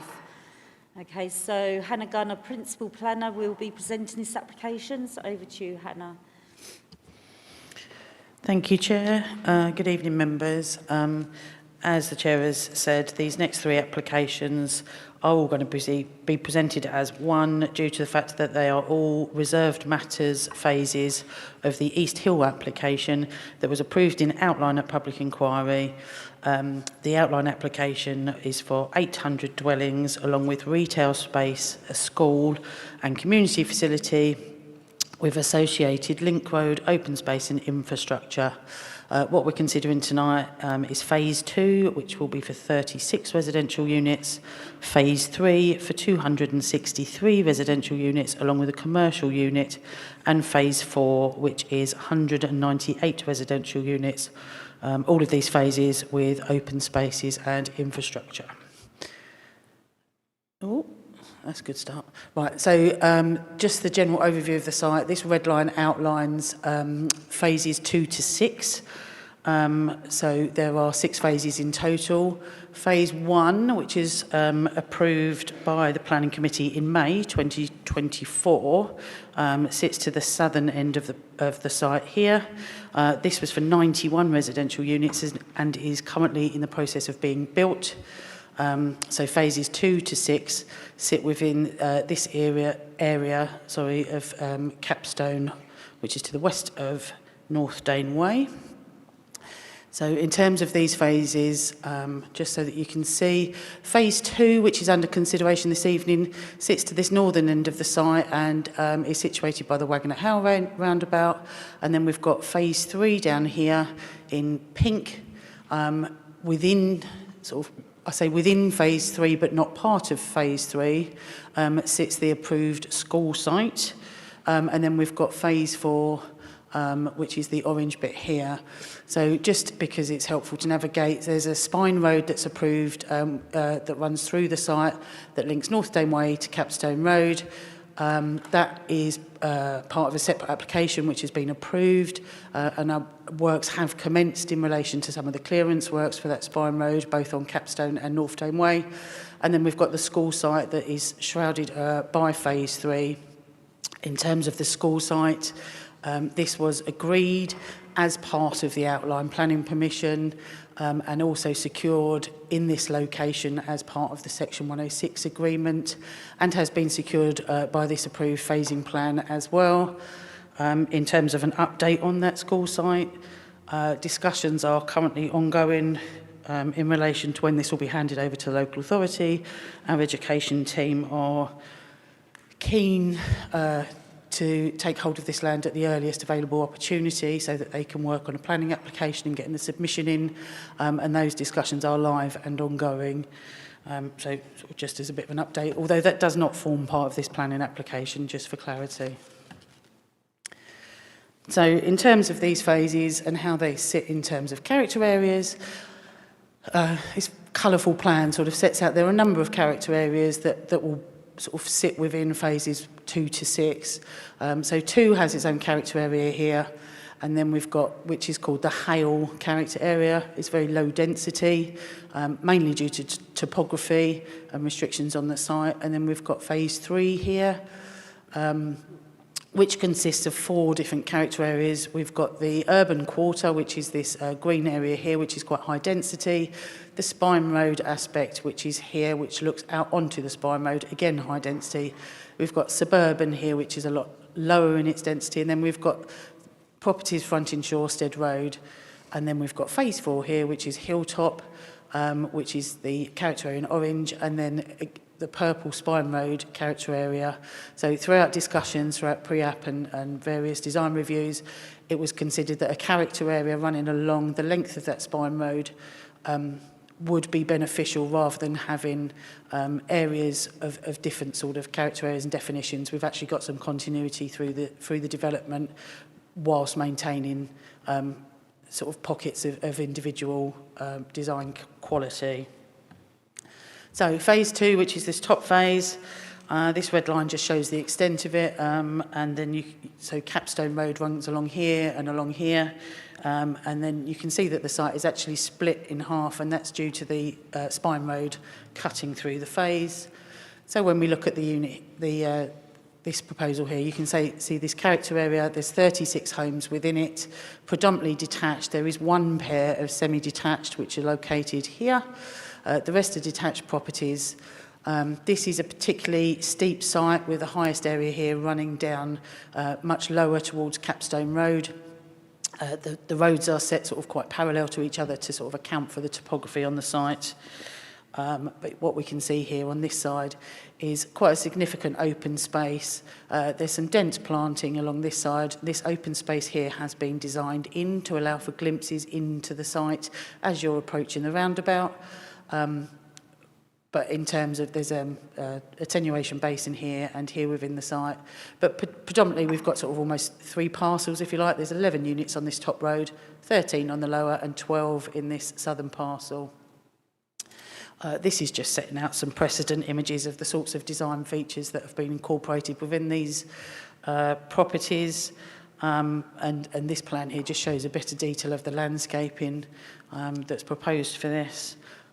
Please don't think I'm rushing through, but there are a number of slides, so I'm just going to move on to the next one quickly. In terms of photographs of the site, I didn't think it was particularly helpful to just keep showing you pictures of fields. We know that they are fields. So this aerial photograph, I've showed the northern point here. So we've got Capstone Road, and that's the Luton Rec car park there. We've got the Wagon at Hale pub where that yellow dot is, and then this is the Darlan Farm development here.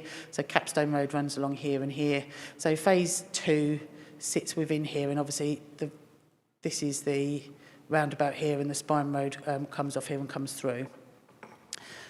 I won't spend too much time here, but these 3 plans show different aspects within the development. So the parking strategy here, what it demonstrates is all the allocated car parking spaces. I think they're blue dots. We've got allocated car parking spaces, additional to garage car parking spaces. Garage car parking spaces all meet our requirements. And then we've got visitor spaces as well. The details of those are set out within the parking section of the reports, of each individual report. But parking is considered to be acceptable. In terms of materials, this just shows that there's a variation of materials throughout the site, so that the outlines show different bricks, whereas the block colour shows the roof tile used within. So there is consistency throughout the development, but variation at the same time. And then we've got building heights here. So the building heights, we've got 2.5 storey, which are these sort of slightly darker blue. We've got generally 2 storey throughout the development, and then the very light blue are the single storey garages that come with the units. Just a slightly more detailed sort of shots of the development. Just helpful to see how the layout. So another point to note is from the top road to the lower road, throughout the middle, there's a pedestrian sort of ramp down, just so that people can traverse the site and get through there easily, because it isn't easy with the topographical differences here. So in terms of house styles, I'm not going to show you floor plans for all of these going through, but this is just to show you that there are a variety of house styles that are being proposed. Here, these are all 3, 4 and 5 bed within phase 2, but you can see that the styling of those properties is quite different and varied throughout. In terms of floor plans, like I say, I'm not showing you them, but they are all compliant with national housing standards, so we're satisfied that that's fine. We've got street scenes here. So the top street scene is the lower road, which is the road closest to Capstone Road, and the lower street scene is the top road across. And then in terms of the topography, I've mentioned this is a challenging site. So here what we can see is this is the top road and the lower road, and then we can see that the site drops significantly, and you've got the attenuation basin here. And then this section at the bottom, you can faintly see the properties, but this actually shows the sort of ramped access that would cut between the upper and lower road. So in terms of a CGI, I've put a red arrow in here that just explains the viewpoint.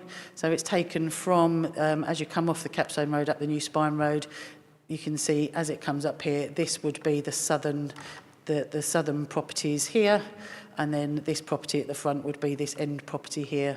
So just a sort of a CGI to show you the image in there. I will continue to race through. So now we go to phase 3 of the development.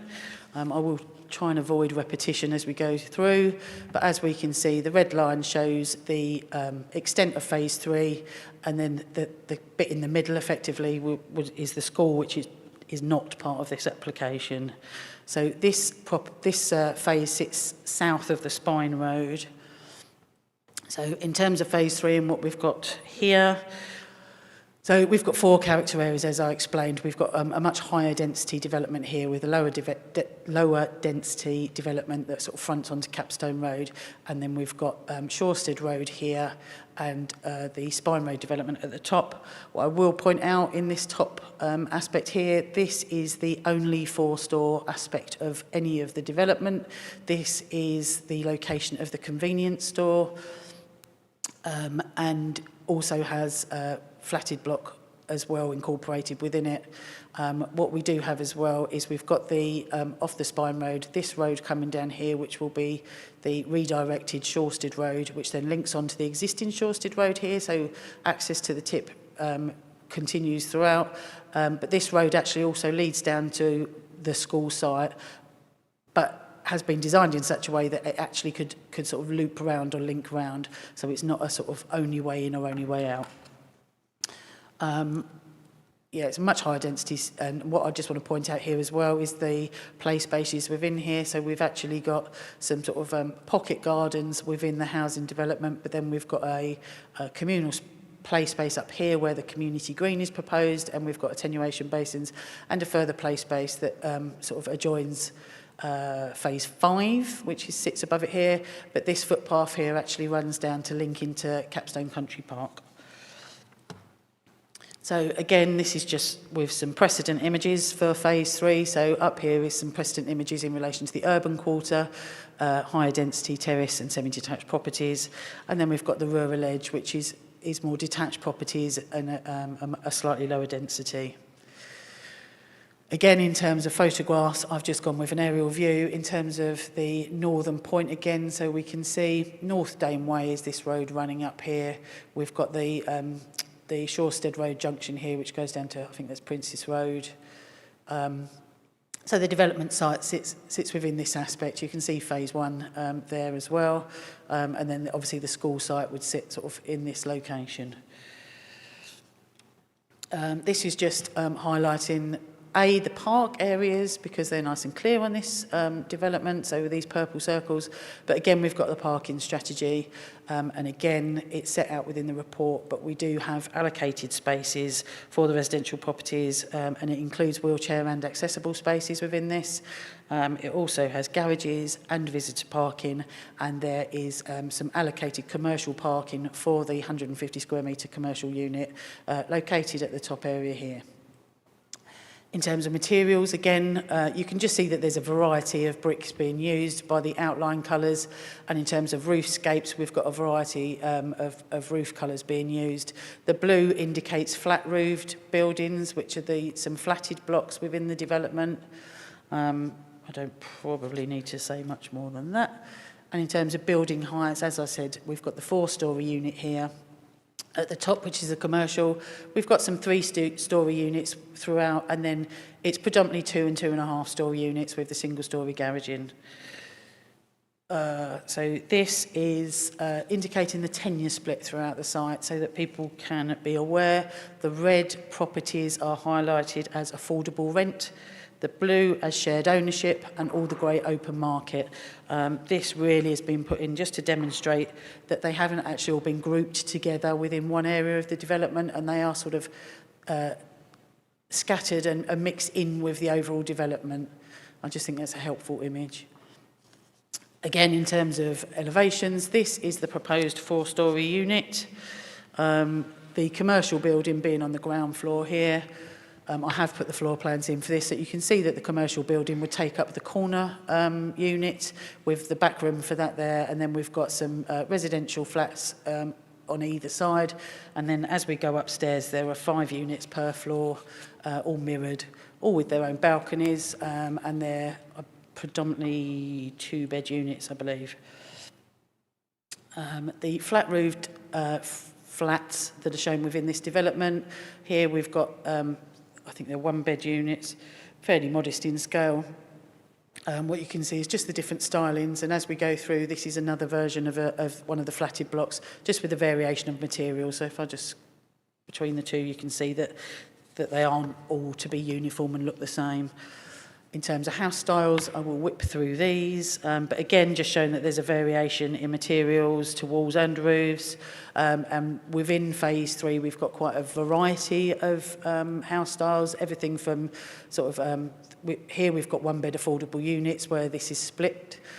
We've got 2-bed fogs, which are flats over garages, and then we've got 3- and 4-bed style houses shown here. And again, here we've got, I think, 2- to 5-bed houses shown. Just again, really just indicating that there are a variety of house styles and designs and materials used, so it's not too uniform, but obviously there is a continuality throughout the development. So in terms of street scenes, this top one here is south of the Spine Road, looking north. You can just see that there's a map at the top here. So this would be the bit that fronts north towards the Spine Road, and elevation B is the rural edge that would look down towards the Capstone Country Park.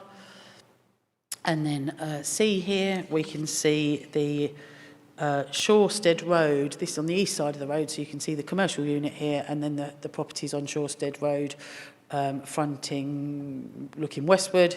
And then this last one here is within the urban quarter, so it's set here. And this is obviously the higher density aspect of the development with a mix of terrace and semi-detached units. Just to highlight some of the play spaces that have been provided, some of the larger play spaces. So in terms of, we've got the community green here and a play area within it, and then we've got another play area here. And then SUDs are shown off the Spine Road here, and again down towards the Capstone Country Park. And part of phase 3 as well incorporates allotments, which runs down the side of the school site. So the allotments are set out here. What are proposed as part of these allotments? Sorry, that was loud. We've got 9 full plots proposed within this and 8 half plots. There's a footpath that links phase 1 through the development into phase 3, but there's also a pathway that leads down to Shorestead Road where there is a lay-by here for, I think, approximately 2 vehicles for the allotment use. In terms of viewpoints, again, I've used a red arrow to indicate roughly where we are looking out. So here we can see one of the sort of focal open spaces sitting within the urban quarter. Another CGI here, so taken from sort of the Spine Road, effectively looking across the community gardens or the communal gardens and across the to the commercial unit, which we can see here. And then we've got some of the 2.5 and 2-storey blocks or buildings behind. Oh, that's just those ones. I continue to race through to phase 4. So phase 4, this is the west of the Spine Road, or sits to the north and the west of the Spine Road, as that would run round this way. In terms of what we have for phase 4, there are 2 character areas predominantly within this phase. The main character area is called the Hilltop area, which is quite suburban in nature. It's not quite as high density as what we saw in phase 3, but still quite high density.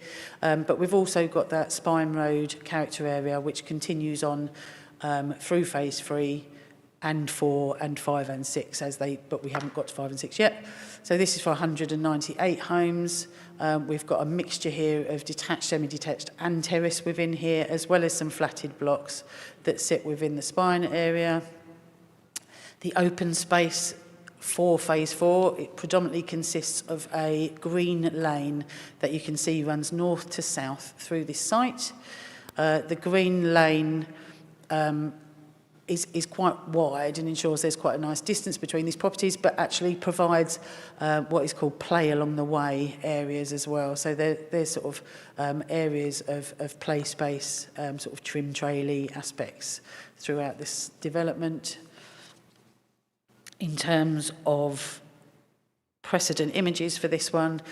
We've got this sort of set of images at the top, which relates to the hilltop development, and then the Spine Road again. I've just sort of put those in for assistance. I'm just going to run through. So in terms of, this is just another viewpoint, another 3D image. So we've got North Daneway running across here. So we can see it goes down towards the Luton area here, Capstone Country Park, and the Wagon at Hale, I think, is in there. So we've got the Shorestad Road going down to the waste unit there, and then we've got Princes Road. So phase 4 sits in this area here. Same as the other phases, we've got a car parking strategy that shows that all residential units have got allocated car parking spaces, garages, and there's visitor spaces as well. In terms of building heights, again, we've got predominantly 2-storey in here with 2.5 along the Spine Road and 3-storey units where the flats are shown here. And in terms of materials, again, we've got a bit of variety throughout the site, so nothing's too uniform. And again, tenure, just to demonstrate how this is being spaced out and integrated across the whole site. We've got some affordable rent in red. We've got the shared ownership in blue and open market in grey. So we can see that we've got affordable rent and shared ownership throughout the wider sort of phase. Characters again, we have everything from 2-bed flats over garages through to 3 and 4 shown in these pictures here, and then we go on to show the flats are quite similar to those on phase 3, but that reflects the Spine Road character area.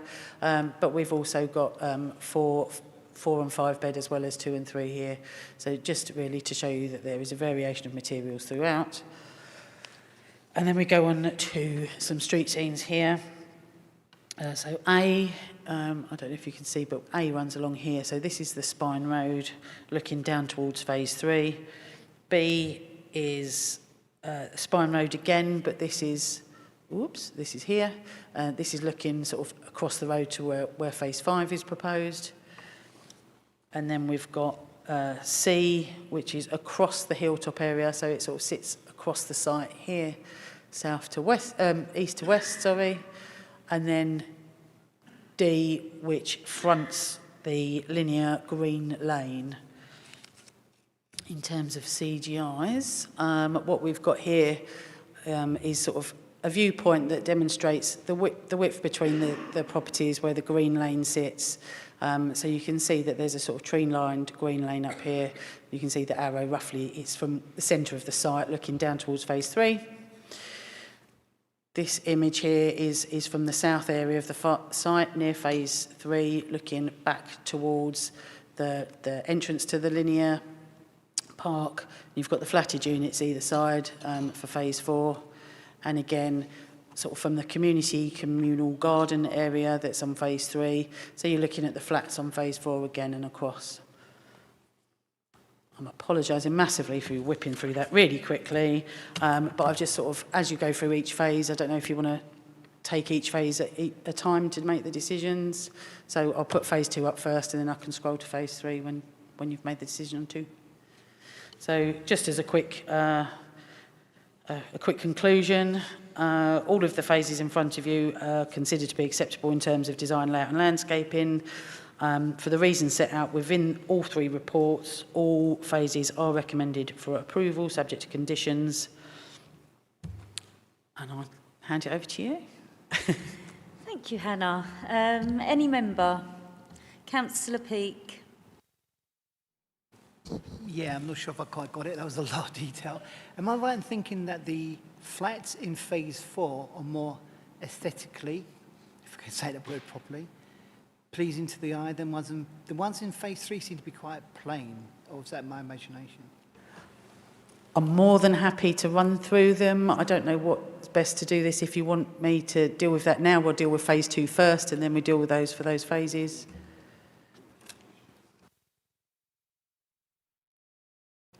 Yes, we're just going to deal with phase 2 for now. Was it phase 3 you didn't like the flats?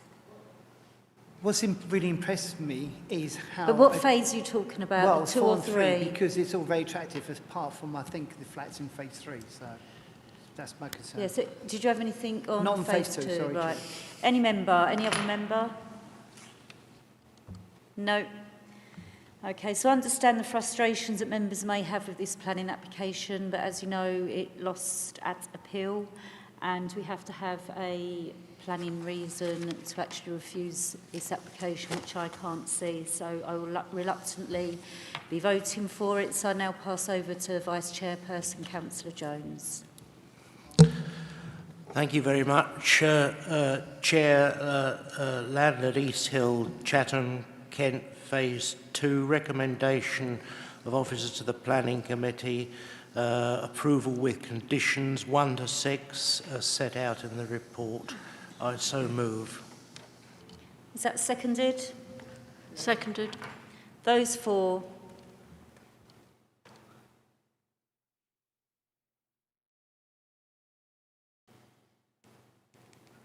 That's 14, Chair.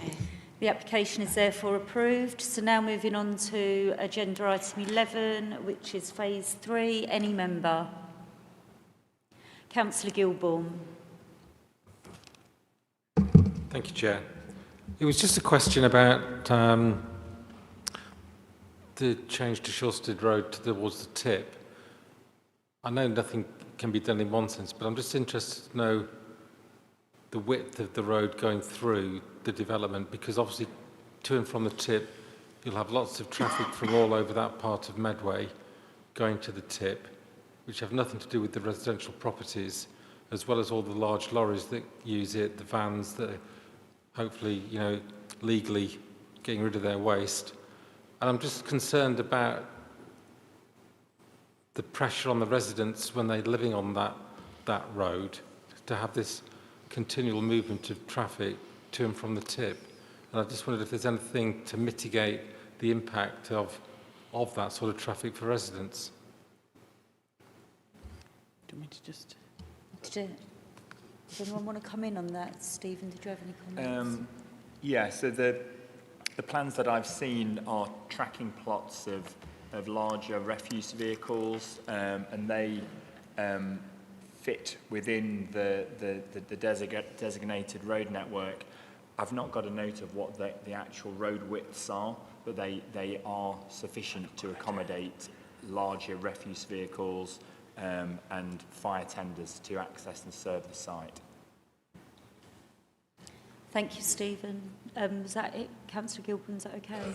Yeah, and I think it's just linking that road as well as the main entrance to the school coming from there. It just seems like it could get congested and very busy. And I just wonder whether that aspect that Hannah said about looping the road round for the school, is that something that is a movable feast? Because I couldn't quite see it in the plans at the moment. Hannah, did you have anything on that? Just a couple of comments, really. So in relation to Shorsted Road, at the moment, the access to the tip and Shorsted Road is quite a narrow country lane that comes out sort of here somewhere. What is being put in as part of the Spine Road is a much wider road in terms of accommodating bigger vehicles for that. And then as it turns down here onto Shorsted Road, or the new Shorsted Road arm, before it goes back into Country Lane, is wider than the existing country lane that is used to access it. I believe the access to that was considered obviously at the time of the outline application because that was part of the consideration for it. Then in terms of vehicle numbers to the tip, they were actually found to be much lower than people anticipated. But in terms of the access to the tip as a redirected access, this is a much wider road provision than this existing situation, and it's all been viewed to be acceptable with the previous application. Just the bit with just the entrance, is that still off? So there's actually sort of at least two options to the school. As you come down here, there is this road that comes down here, and then it comes up and meets that Shorsted Road element here. The idea is that there's sort of a loop road round effectively to that school. obviously, in terms of the traffic works or traffic models have been looked at for the tip itself and the school hours, I don't think it's anticipated that they'd conflict considerably.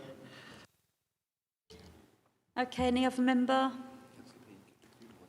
Councillor Peake, did you have your hand up? Did you want to comment about the flats? Or yeah. Yeah, certainly. So in terms of heights, obviously what we've got here is a very visible site. Capstone, this area is topographically challenged. This is on a visible site. In terms of heights, most of the houses are 2 to 2.5 storey. We've got a very limited number of flat blocks going on this particular phase which sort of sit down here within the development. They are flat roofed and at 3 storey, so in terms of how they sit within the street scene, it works quite well because they're not particularly prominent above the existing roof lines of the proposed houses around them. So the only one that sits proud effectively would be this sort of larger commercial unit and flat block here, which is considered to be sort of the flagstone four-storey development that you will see as you come in off the Spine Road, and will actually look like it's there for a purpose, i.e. there'll be the commercial unit there. In terms of that being a storey higher, it all sits well within the parameter plans that were approved at outline. But it's been considered that having that one building that's one storey higher is quite reasonable here, and in terms of the location, it's been considered acceptable. Thank you, Hannah. Any other member? No, my comments are the same as previous application. I now move over to Councillor Jones, Vice Chairperson. Thank you very much. Land at East Hill, Chatham, Kent, Phase 3. The recommendation is for approval with conditions, and I so move conditions 1 to 6 as set out in the report. Thank you. Is that seconded? Seconded. Those for? You can't vote, Councillor Etheridge, because you've left the room. Are you just winding me up? Did he let... 13, Chair. The application is therefore approved.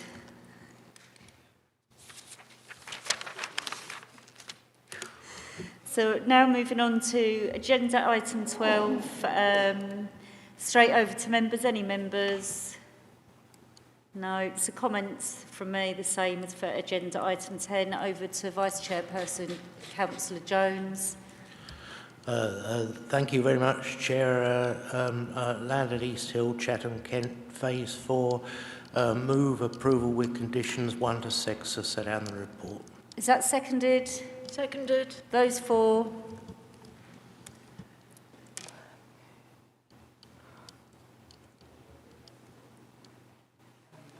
That's 13. The application is therefore approved. So now we move on to agenda item 13, which is the performance report.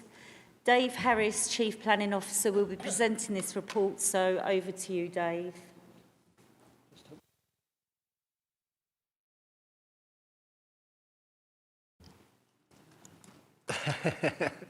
Thank you. Chair, I'll go through it quite quickly because just while my voice lasts. So performance report, number of applications there for the first 6 months.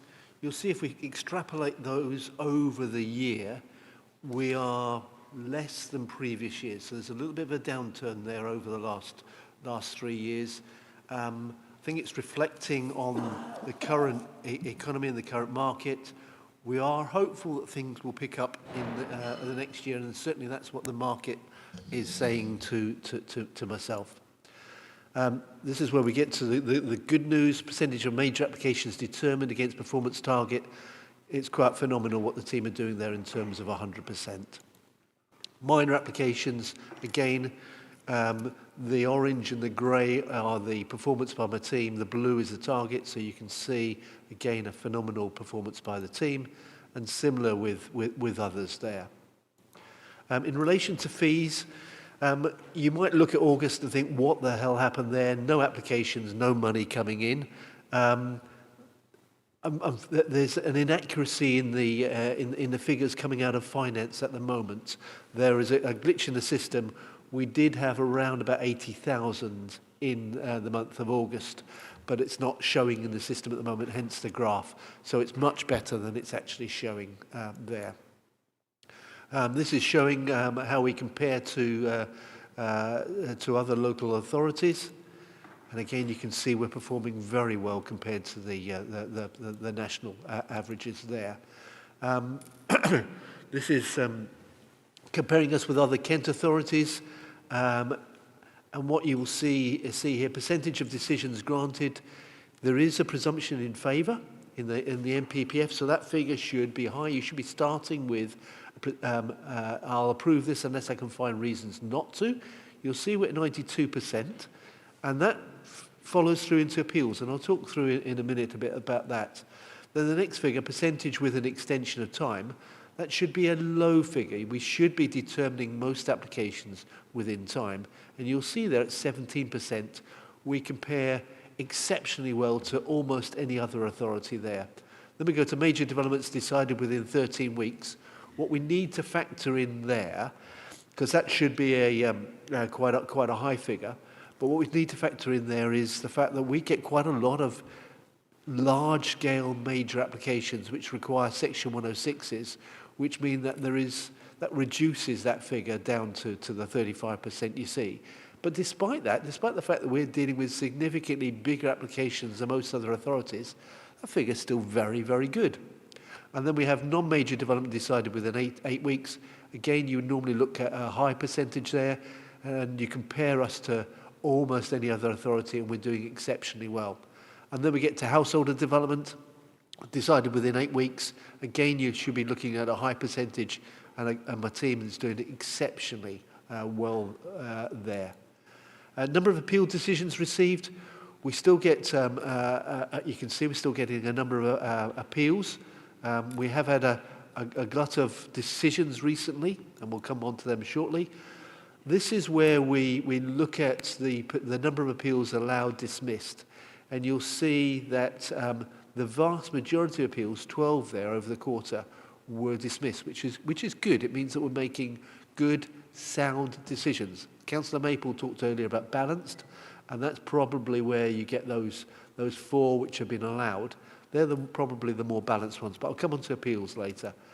And then this is our informal target, where we don't want to see more than 30% allowed on appeal, and we're at 25%. So it shows that we are making, officers and members, making good, sound decisions, which are supported for the majority of times at appeal. Prior approval applications, performance there. Number of units under construction. Members, you'll see that we had the peak last year in 2023, 2,061 properties were under construction. That's fallen quite considerably to 1,328. There are a number of reasons for that. Partly the economy, partly the building safety aspects, which is taking a significant while for them to process through the system. So that's the 6 stories and above.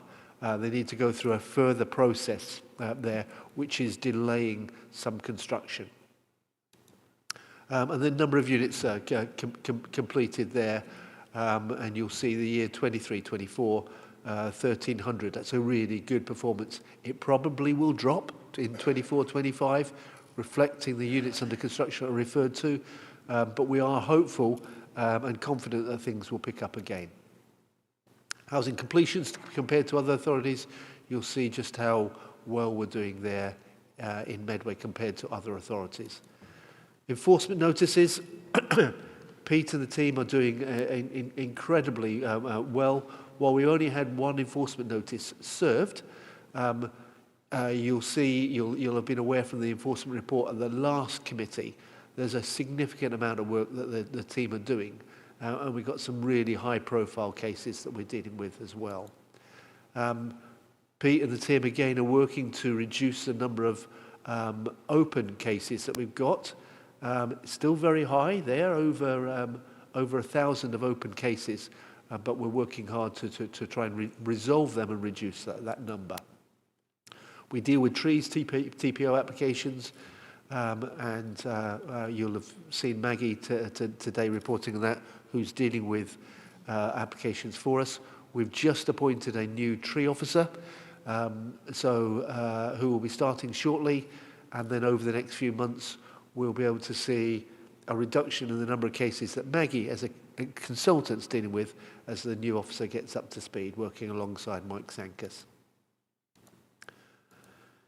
And then Gabby, who you saw earlier, this is her performance, just quite phenomenal what she achieves, and I know all of you have come in contact with her, know how good that she is in terms of responding to things. And then complaints and compliments. So you've got stage 1, stage 2, and ombudsman decisions there. I'd also draw your attention to I'm looking at it, it's page 231, 232 of your report, with all the compliments that my staff receive. And I'm really, really proud of them, because, and I know I go on about this, members, but people do like to complain about things and are quick to complain if something's not right, but don't often take the time to thank people for good service. And the fact that we've had quite a few compliments there just shows how my staff are going over and above, and are quite phenomenal in what they do. And I would actually like to, while my voice lasts, I was talking to some planning consultants recently who are very, I'm trying to think of the word, they're disillusioned with planning. And planning authorities generally, and the negative attitude that they get from planning authorities. And I'm hearing this quite a lot. But then they say the shining light, the shining beacon is Medway and my planning staff, who engage positively, proactively. That doesn't mean to say that we approve everything. You can see on that we don't. But we're very clear. We do engage with people, we communicate to them, that's what they want. They want communication. If a scheme is not acceptable, they want to hear it's not acceptable. And my staff explain that and justify when things are unacceptable. And the development industry likes that. So I'm hearing some very, very positive things about my staff, and I'm very, very proud of them. I'm happy to promote this report, Chair. Thank you. Thank you, Dave. Any comments or questions from members? Councillor Etheridge. Thank you, Chair, and thank you, Dave, for your report. I asked this question, I think, last time, and I don't think we actually got an answer, but do you know how many developments that we have approved that are more than 2 years old that haven't been started yet? More than 2 years old. So, yeah, not off the top of my head, Chair. I'm trying to think whether I can find that fact out. The planning permissions that we grant, most of them require commencement within 3 years. There are some that don't, and then they have to come back to renew those. There are some where the larger scale ones, where we want, we're saying, haven't got a 5-year housing land supply. This site's going to come forward quickly, so we reduce that from 3 years down to 2 years, sometimes down to 18 months. And we have quite a good record on that. But in a blunt answer to your question, Councillor Etheridge, I haven't got that figure. I can see whether we can draw that out of the system. Thank you. Any other member? No? I'd just like to pass on thanks to you and all your team for all the hard work and that brilliant report that you've shown us. Thank you. Thank you, Chair. So now we move on to agenda item 14, appealed decisions. Dave Harris, Chief Planning Officer, will be presenting this as well. So over to you, Dave. Chair, thank you. As you know, we don't report all appeal decisions. We just report those which are where members have made a decision contrary to our recommendation, or where an appeal has been allowed. And Pete and myself review all appeal decisions, particularly focusing on those that are allowed, to see whether we're making decisions which are appropriate or run contrary to the planning spectrum. And one of the reasons we do that is that if more than 10% of applications received are allowed on appeal, we could go into, we could be considered to be a non-performing authority, and certain powers be taken away from us. And that has happened to some authorities relatively recently. Fortunately, we are well below 3%, so we're nowhere near being becoming a standards authority. So, looking at some of the appeal decisions, members will be aware of this one. This is at Broomhill Road, Pepys Way. It's an old quarry site, and you'll see it was a flatted development that's in there. And we as officers negotiated a scheme.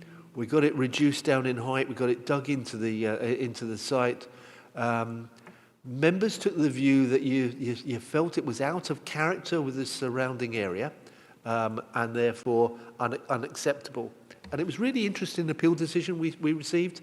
The inspector, in some ways, agreed with members, and said that yes, it didn't reflect the character of the area, and it was harmful, but moderately harmful. And then he placed great weight on the fact that we haven't got a 5-year housing land supply, and allowed the appeal. So I think it's credit to officers for negotiating a scheme which sat as well as it could do in the setting. I think it's a credit to members in terms of you still felt it was unacceptable, but as I said, it was allowed an appeal because the inspector placed great weight on the lack of 5-year housing land supply.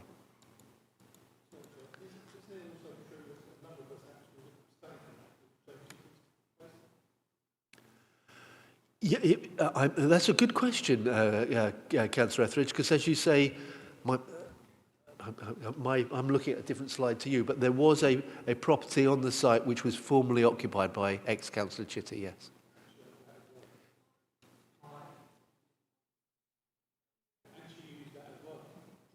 It was all her land and the garages. Yeah, she had the property there. I'm not sure how many, off the top of my head, how many members abstained from that. And then we've got a tree application, and this is one where a proposal to do some works to 3 trees outlined in red on there. Trees 2, 3 and 4. We refuse the application on the basis that the applicant had failed to justify the amount of works proposed, that the works exceeded the limits of the current arboricultural best practice. The proposed works would be harmful to the health of the trees, leaving large pruning wounds liable to bleed, which could lead to premature death of those trees, that the applicant had failed to justify why further works over above what has already been approved were necessary, and that would be detrimental to the character of the area. The inspector allowed the works to the trees, but he did modify one of the works to reduce the amount of work required to one of the trees. I think it was this T4 oak tree. And then we've got the View Bungalow, Sundridge Hill. This was an application against non-determination. This is one where, as originally proposed, we had concerns. We discussed them with the applicant. We got some amended plans submitted, but before we had a chance to determine those amended plans, they submitted an appeal against non-determination. A bit surprisingly, because they would have got a quicker decision from us if they'd allowed us to determine it, because we were happy with the amended plans that were received. So it actually took them longer to go through the appeal process. And then the final one is High Street, which is this gadget property here, which was a change of use to amusement arcade. We refused on two grounds. One, impact on the vitality of the town centre, and secondly, in terms of its impact on the residential properties in the area. The inspector understood the concern that we had regarding the vitality and viability of the town centre, but on balance felt it was acceptable.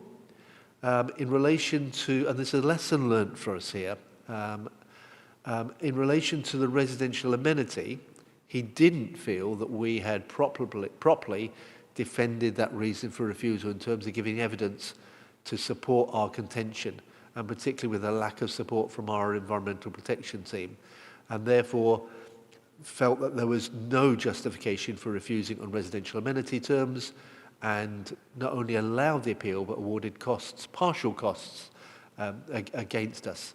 And I think what this demonstrates is that the inspector took a balanced decision on the impact on the vitality of the centre, and didn't award costs on that, and could quite understand our concerns. But we need to be able to defend every reason for refusal robustly, and that's a lesson for members and for officers as well. And that's it, Chairman, in terms of the appeals report. Thank you, Dave. Any member? No. Is that agreed? The report agreed by members? Agreed. Thank you. So now moving on to agenda item 15, section 106 agreements.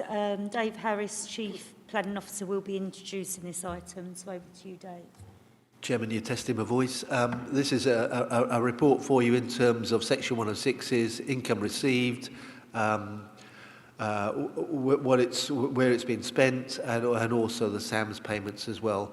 If members have got any questions on it, happy to take them away and come back with answers on them. Thank you, Chair. Any questions for members? No. Is the report agreed?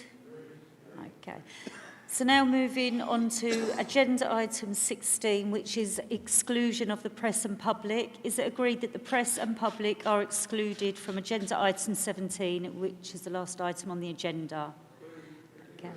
So recording will now stop, and we'll just wait for the gallery to clear.